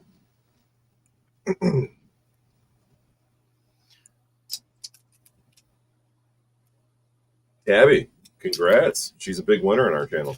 She is. She wins She all is. the time. nice. And for the second giveaway, again, we're doing a sealed copy of Hey You Pikachu, Japanese version for the Nintendo 64. Hard to see, but it is sealed. Nice. And we'll do hashtag. I gotta pull out a thing. We'll do hashtag Pika, Pika. Hashtag Pika. Oop, that's a 3, not a hashtag. Nice. Why isn't that working? There it goes. Shit. Oh, so you could do all that, the giveaway through StreamYard? Yeah. StreamYard has a giveaway tool. Huh. I don't know how to use it, but he does. All you do is you go into StreamYard and you type in, you just Google StreamYard giveaway tool, and then you just gotta find the link for it, and then you find the link, and then it'll hook you to your stream, and then you can just do hashtag whatever, and boom, there you go. Hey, all of you guys, if you are not already, you should be subscribed to both Joel's channel, which is Retro Lizard. What exactly is your channel? Retro Lizard Custom Arcade? No, just Retro Lizard. Just That's Retro Lizard. And Brandy, Gamer Ahmer. She's got more subscribers than all of Anybody. us together. You know, No, I never. not anyone. I'm What do you still got? like I'm still like a nobody on YouTube. There's How many- people. How many subs you got? 50,000? No, I almost have 15,000. I'm like 15,000. I'm That's close a lot. to that. Yeah. That's a lot. Dude, I can't figure out for the life of me social media like TikTok and YouTube getting subs. Like, I just broke 2,000 subscribers on my YouTube channel, and it's been 4 years. But I didn't really make YouTube for that. But like TikTok, I go on TikTok and I do my stuff and I do my hashtags and shit. And I only got 270 subs in a year. And I'm like, fuck, man. How do people get all these subscribers like so fast? It's Yeah, the but content. that's how it happens too. Like, so I've been on YouTube since 2018, and last year, so in 2023, in 1 year, I did 3 or 4 times the amount of what I did in the previous from 2018 to 2022. It's So like crazy. I tripled or quadrupled everything like last year. So I guess in those like 4 or 5 years or whatever it was, I had gotten 500,000 views. Last year I got 1.5 million views. So like it's just like crazy Million. that you just like you go from one thing and then 1 year kind of like pushes it. So now I'm hoping Right. that this year, I'm hoping I like continue it. So I've just been, trying to do different content, see different Riding the things train. and Yeah. convention seasons. Hopefully, that is pretty well for me too. And I got a bunch of collabs coming out, and another big YouTuber just reached out to me, and she wants me to film something, and she has. I guess she's on her way to 100,000 followers, and she wants to have me as like a part in one of her videos. So it's like, That's awesome. Don't do videos with Illuminati. Which means don't do any videos with anybody from Arcade 1-Up. No, never mind. I'm sure Brandy knows who Illuminati is. I know. yeah, I was wondering. I was like, well, You know what? I used to be a big fan of hers because I used to drive a lot and I would just listen to stuff, and I liked her storytelling style at first, and I would listen to it often. And then especially all the anti-MLM stuff before she started doing all the other stuff. And I got a bad taste in my mouth because she went after somebody that she said something negative about her and made like a bunch of videos in a row and then deleted them. But the fact that she made even one bothered me because I had never even heard of the person. Nobody had. And so I'm like, okay, I'm not going to listen to her anymore. And then like a year later, I'm like, all right, I'll give her another chance because a video popped up on a subject I was interested in. I listened to that one, and then another one automatically played right behind it. and it was about candle companies and how all candle companies are ripping you off because they're disgusting. You don't know what's in their candles and all this stuff. And halfway through, she stops and talks for 10 minutes introducing her new candle company, Nox Investa. And like, What? yes, and she's like, this are the ingredients in our candles. You know exactly what's in them. And then goes back and does like another 20 minutes about how disgusting every candle company is, that they're all toxic because you don't know what's in them. Don't trust anybody that doesn't tell you. And I'm like, I don't trust hers now. That was so beyond unethical for me that she used her platform the way she did to do that I'm like, I'm never listening to this person again. And I came home and I told my wife about it. And then I gotta say, I have never been happier for the downfall of a YouTube individual, you know, just because I felt like there was something there behind the surface that was not okay. And it came out with I'm the not candle sure company. if I know who that is. I don't know who that is. I never heard of her. I'm not sure. Okay, so she is basically the biggest MLM YouTuber ever. And she, not only was she stealing all her content from these smaller creators, but she was also attacking them, doxing them. She had employees that she was manipulating and treating poorly, underpaying, had them working with her and working for her. Is it naughty or naughty? Naughty. Illuminati. Oh, now y'all are going to be interested. Check it out. And let me tell you the only reason that what happened to her did not become super mainstream. All I keep finding is some videos from Madcaster basically going at her. Yeah. So, if the one thing that stopped... Is she gone? Yeah. Well, her channel dropped from a couple million subscribers to, I think, 1.2, and she's only getting like 30,000 views a video now instead of 2 and 3 million. She's not coming up. I think she might be gone. No, you're spelling it wrong. No, ILLUMINAUGHTII. Oh, no, that is right. Yeah, it's not coming up. All that keeps coming up is videos about her.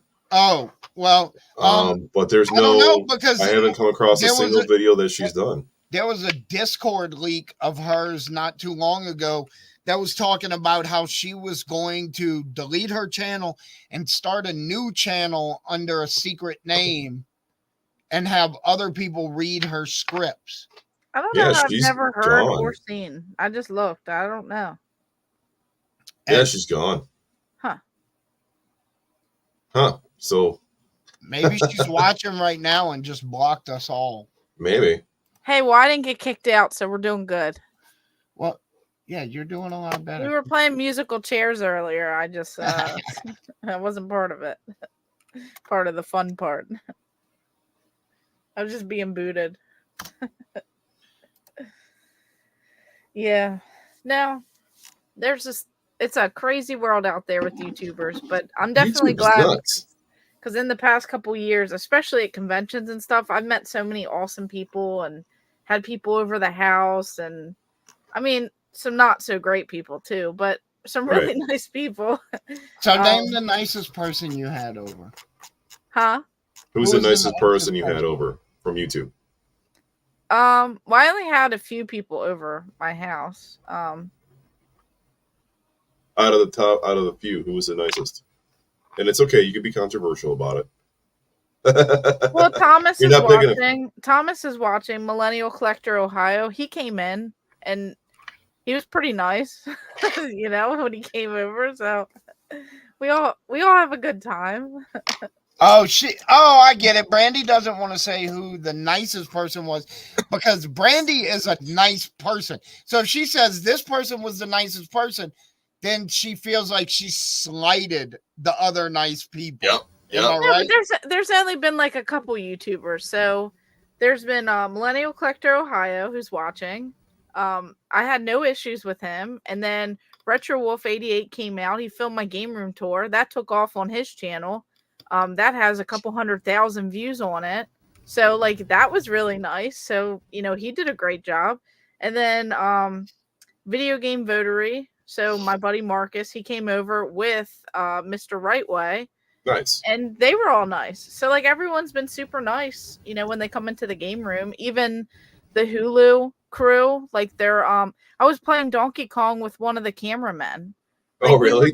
We were just all having a really good time. And then when Ashen came out, the guy who's like, you know, the person who's like talking to me and stuff throughout it, like we were playing Mario Kart, and then we were playing Crazy Taxi, and then we were playing Marvel versus Capcom. Like we were all just having a really good time. So you know, everyone that's came out is really nice.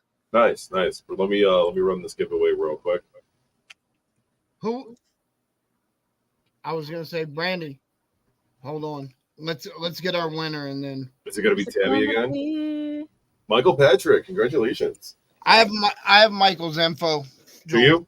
Okay. Yeah. Good guy. He's in the Facebook group. I think I've commented with him before on the Facebook group. Nice guy. Nice. Yeah. Brandy, who was the worst person that you met? I'm just joking. I knew you was gonna get that deer in headlights look. Built, I know. Don't answer that question. Dickhead. I don't think we ever met in person, did we? This counts. No. This counts. I met Brandy in person. It was the most awkward fucking thing I ever did. I was fine. You might have felt awkward, but I mean, I get it. Yeah, I was fucking awkward. Dude. Yeah. It's okay. I'm sure there'll be another convention. Yeah, we'll run into you again. Like, hey, Brandy, what's up? No, I've had some bad experiences for sure. You know, yeah. Just try to move past those, I guess. Yeah, it's people are weird, man. People are definitely weird. I haven't had any weirdos come to my little house shop yet, so that's a plus. In the 4 years that I've been doing this, but people are definitely out there. Brandy just weird. muted her microphone. Not suspect. Did you just dust your shoulder off? It did that thing. I don't know. Not the kick me out one, the one I warned you about, how it might like shut things down, the RGB stuff, and then it flashes back. So I thought if I went like this, it would fix it, but I had to go to the mute button. What happens when you tap it? That one was me, but the others were not me. Okay, this is me. All right. Well, it didn't kick you out; it just muted for a second. But you weren't even talking at that time, so perfect. You know, the one person I never want to meet at a convention, I had an opportunity to meet him, and I said, absolutely fucking not. Who? Phoenix Resale. Never heard of him. Brandy doesn't have an opinion, which means she definitely knows him. I don't have issues.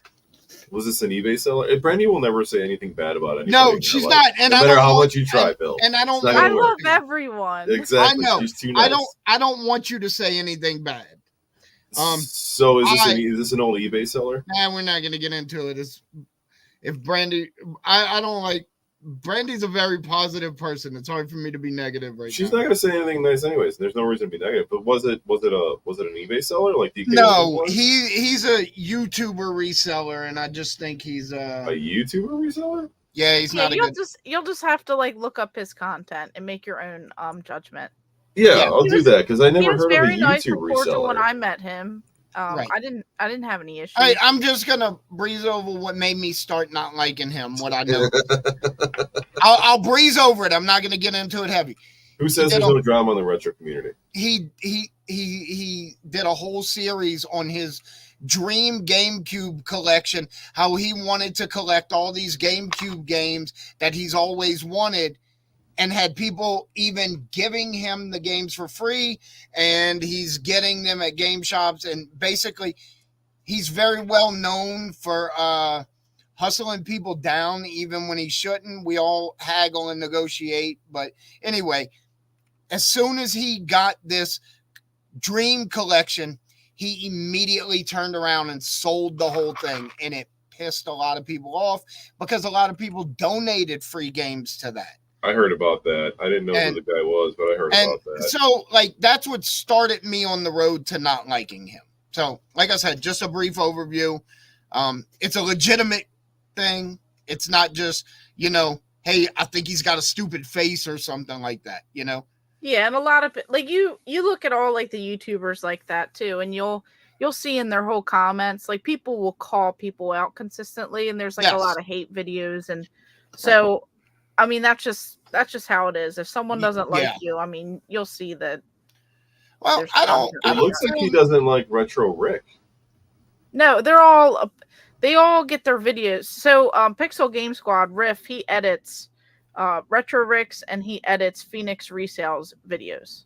Oh shit. And they all like hang out at different conventions, and it's like a running joke that they don't like each other, but they all do. They all hang out. It's just a funny joke between all of them. I gotcha. So this dude basically just like Retro Rick and Phoenix Resale are basically like the same person, just in two different spots of the country.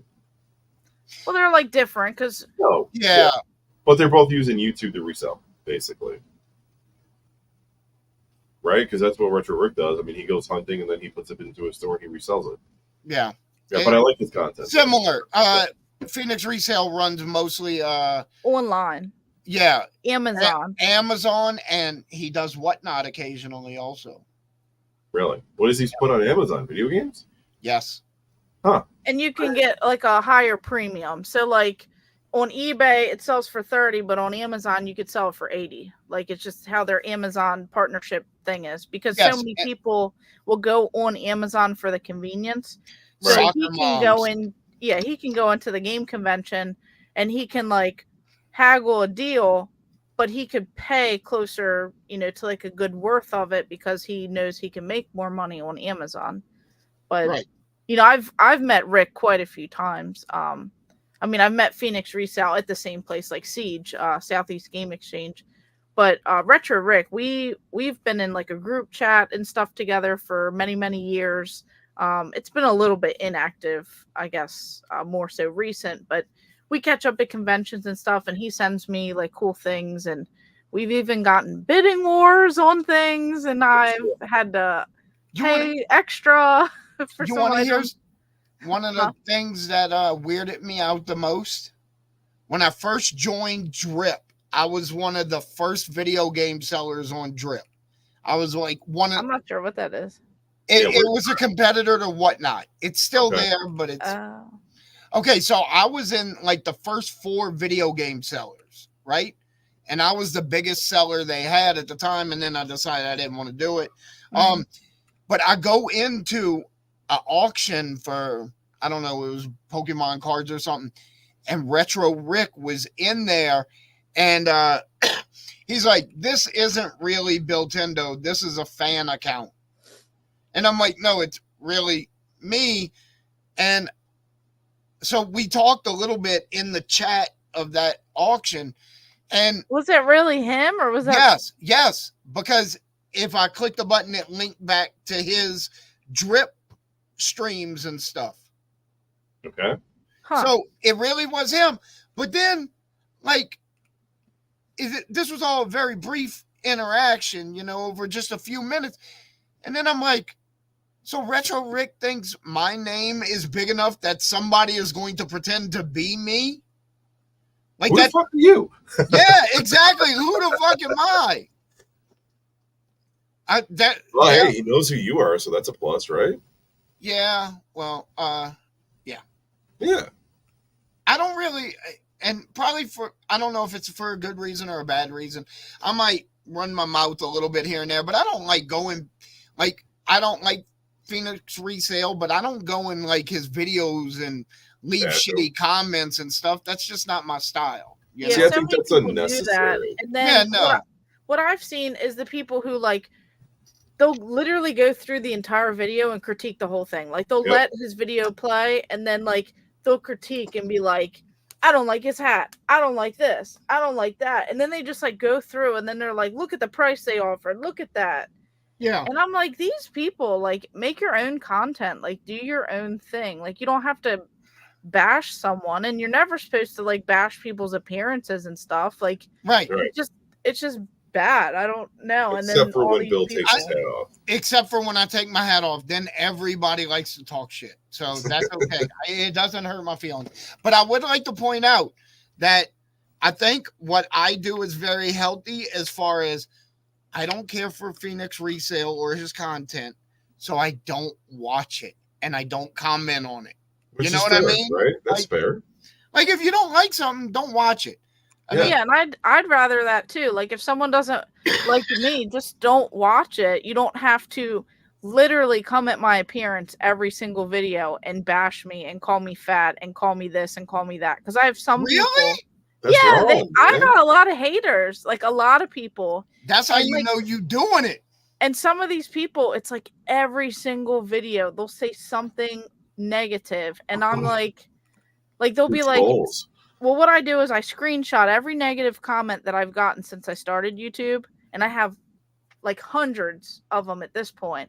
And one day I hope to like use that to turn around and be like, I started from here, I didn't let it get to me, and now I'm here, like type of thing. But they'll comment and be like, this is such a waste, or you waste your life, or you're fat, or like, and it's the same people, and they just like continuously every single video, and I'm like, thank you, appreciate it, thank you. Because you're But so they're nice. watching, they're giving me views, but it's like at the same time, it's like, just don't watch if you're gonna say negative things, just move Don't on. exactly.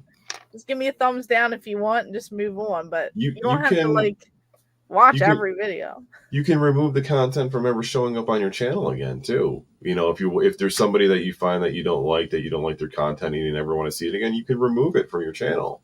Like it's really easy. You just hit those 3 little dots. I do that all the time. Yeah, I've done that. Yeah, I've done it so many times. Yep.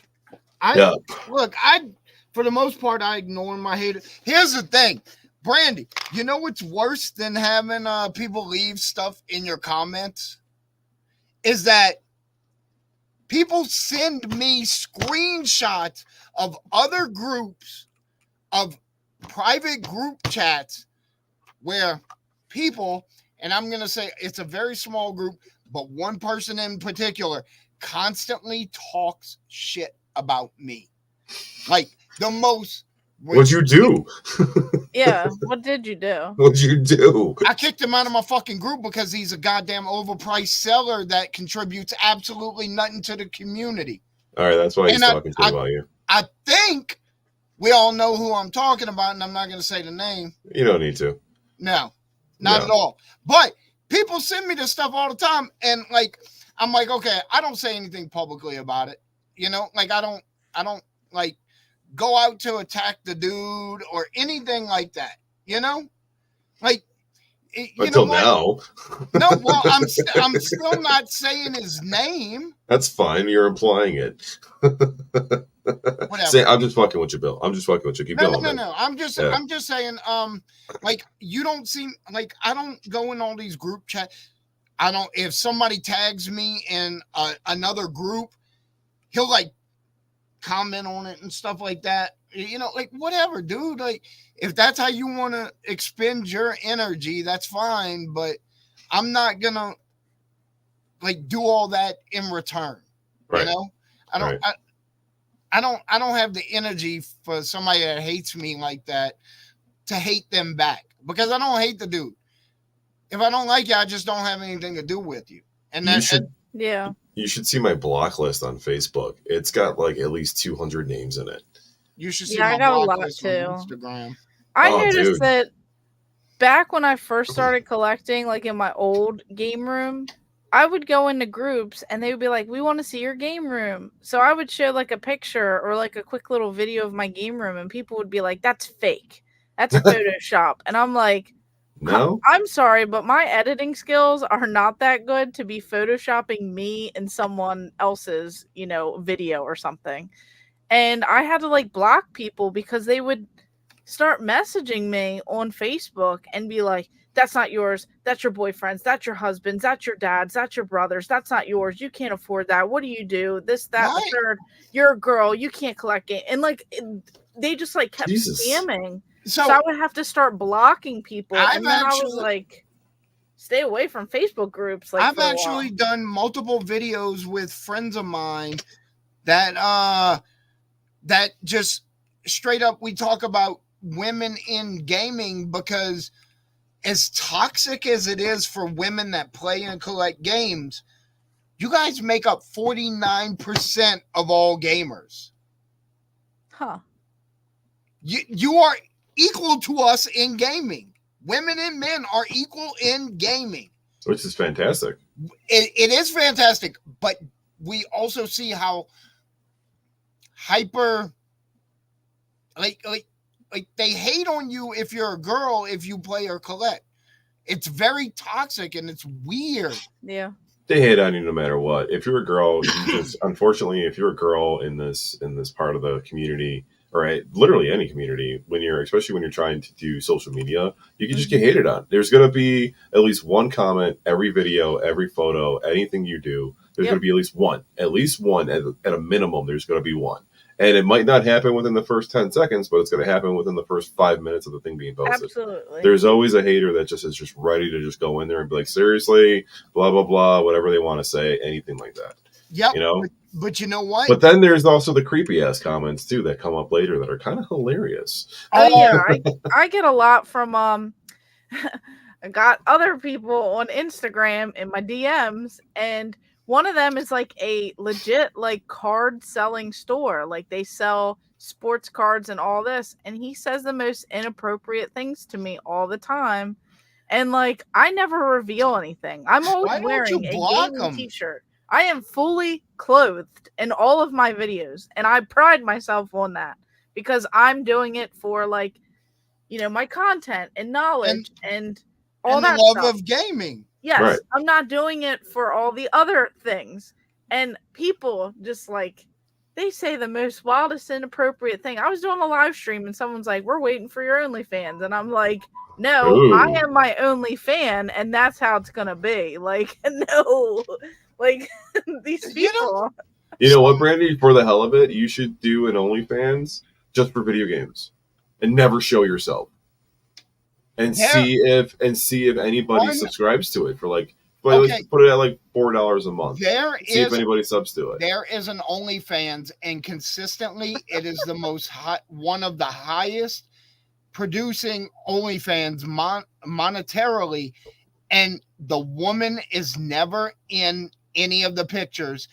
It's just pictures of a hearse she owns, and she calls it her only hearses. Huh. And makes bank off of it. It's highly profitable.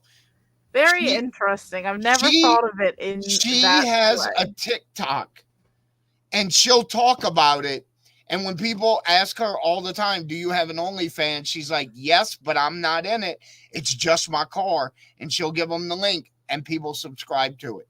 Wow. Huh. Yeah, you should do that with video games. Just voice over something and just like, here is Ultra Beast, and give the history of Ultra Beast. And then that's it. That's the video. Interesting. This is like a new concept that I can now I bet you people will sub to it, and I bet you people will fucking do it. I bet you they will. This is like what do you call it? This is like a Patreon, but it's OnlyFans. Yeah, I do have a Patreon. I never advertise it, but I got people in there. I have one that I never advertise. Matter of fact, I haven't even checked it in months. I wonder if it has any money in it. A Patreon? Yeah. Yeah. Yeah. So, I don't have one. I do have a Patreon, but it's something. We might run into haters and weirdos and stuff sometimes. Right.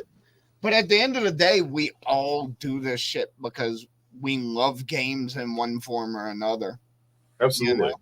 And I mean, at the end of the day, at least I'll become good friends with both of you guys because of the fact that we all are community minded. Yes. You know, like we all do our own thing, but at the same time, a lot of what we do is wrapped up in community. Yeah, and like we're willing to help everyone. Like if someone has like a question about something, I'm willing to offer as much advice as the person can withstand. Like I get 100 a day, and I like, hey, do you know anything about this game? Is this game any good? And you know what? I do my best to answer all of those questions. Mm-hmm. I get bombarded with emails like that, questions, looking for help, things like that. Bombarded with it. I answer them. I don't ignore them. I'm always happy to help. I'm known in the community for helping people. So, or I was at least. So now I'm just known for being a fucking person who builds arcades. Yeah, I don't know. I love the community. Like when I get to go to these conventions and like catch up with my buddies, it's not like we haven't like stopped talking. It's like we're just continuing on like the conversation, we're having a blast. And then everyone, in the chat now, like saying all these positive things to all of our hate. It's like, that's what this is about. Like we're all awesome people. Like we're the cool people now. We're not nerds. Like we are, but we're not nerds in that sense. You know anymore. what? We're like the cool I kids. am Cool very nerds. proud of being a nerd now. Yeah. Like it used to be like a negative thing, but now like we are the majority. Like we're not those like losers anymore. Like we're the cool people. Like people want to be like us. So it's like, I don't know. I love it. Like I love everything about like gaming and, all my buddies and stuff, and then meeting new people and then getting to hang out on live streams, whether you guys kick me out every 5 seconds or not. It's just Right. it's like we're all having a good time, and it's just really cool. You see all types of different people coming together, and we all have like a common interest, and forget the hate, and you want to keep pushing through. She's fucking with me. I agree, but I also read the most confusing comment of my life on the screen right now. Joel, you are a beautiful man. My wife says I'm so pretty all the time. Is that your wife? That's not my wife. No, that's not my wife. No. That's Jade. That's what? Her name's Jade.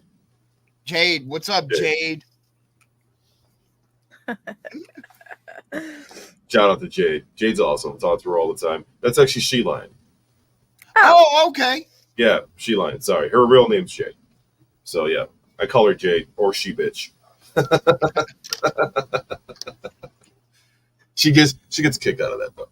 But, yeah. That's my homegirl. So, all right, maybe we should call it. It's been 2 hours. Yeah.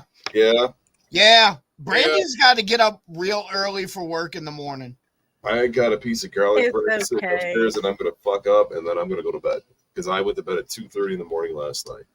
Like an idiot. And I got up at 6:30. Yeah, it happens sometimes. Yeah. I know, like one night I was doing a live stream, and I was like, oh, I'm only gonna play a little bit of this Lego game, Lego Drive. 7.5 hours later, and it's like 3 a.m, and I'm like going to bed, and I'm like, what just happened? And like there was a couple people still in the chat, and they're like, I'm like begging, like I'm like, all right, I'm not gonna play anymore. I'm gonna get off. And they're like, you said that last time. And then I'm like, never mind, I'm gonna keep going. And like it was just like this running joke. It was like, sure you are, like back and forth in like the chat. But I was just having a good time, and I pretty much unlocked everything. I just didn't fully beat the game, so then I just moved on to the next thing. But You were jamming. You were enjoying the shit out of that game is what you were doing, probably, right? yeah, I was having so much fun. It was like a Saturday night too, like no work, no nothing. Right. It was great. And last night I was like, I'm only gonna play this wrestling game for like maybe an hour, and I was on there for like 3 hours, and I'm like, I'm getting better, and I'm like button mashing, and like my hands hurting, but I'm like, I love it. That's So, good shit, man. I haven't gamed like that. In a hot minute. I've been jamming on Red Dead Redemption 2, but I do that for like maybe 2 hours at a time a night. I can only do that game so much. And I'm only playing that in between GTA 6, because who can't wait for that game to come out, right? That's gonna be whenever amazing. that one comes. When is it supposed to come out? It's supposed to be later this year. Mm. Like I'm thinking, probably fourth quarter Thanksgiving game. Yeah, I'll wait until I physically see it. Yeah. Well, I prefer to have a physical copy too. Yep. So I don't like digital. I don't like it at all. I think it sucks. So, but all right, let's kill it. Okay. All right. Okay. Everybody, y'all have a great night. We'll be back next week. All right, we're out. Brandy can drop by anytime she wants. And drop back out. Oh yeah. Yeah. 15 times in a row. I can come and go. I don't know what was going on. Don't with the You racist had a good frog. run. This last run, you had a good run. By the way, before I get out of here, because Catch wants to say the racist frog, because I mentioned that last week. Actually, Google it. Warner Brothers actually got rid of it because they realized how racist that frog mascot was. I still don't get how he's racist. Oh, dude. I don't get it. Hello, Dude. my baby. Hello, my darling. Hello, my right tongue gal. Okay. That frog, how's he racist? So, Brandy, we're talking about the frog from the WB network, the dancing frog. The one in the tuxedo. Anyway, so it was like it was like a caricature of minstrel, all of that stuff. Really? Yes, absolutely. And Warner Brothers can't stopped using the frog very specifically because of that. Huh. So well, that's a Warner Brothers problem. Yeah, well, no, it's a racist frog, dude. That's fucked up. All right, well, that's fucked up. Michigan the frog. Anyway, all right. Anyway, we're not going to talk about the frog again. Okay, we'll keep going. We'll just keep going. Let's cut it. Yeah. All right, guys. we out of here. We are out. Later, guys. Bye. Thanks, everyone.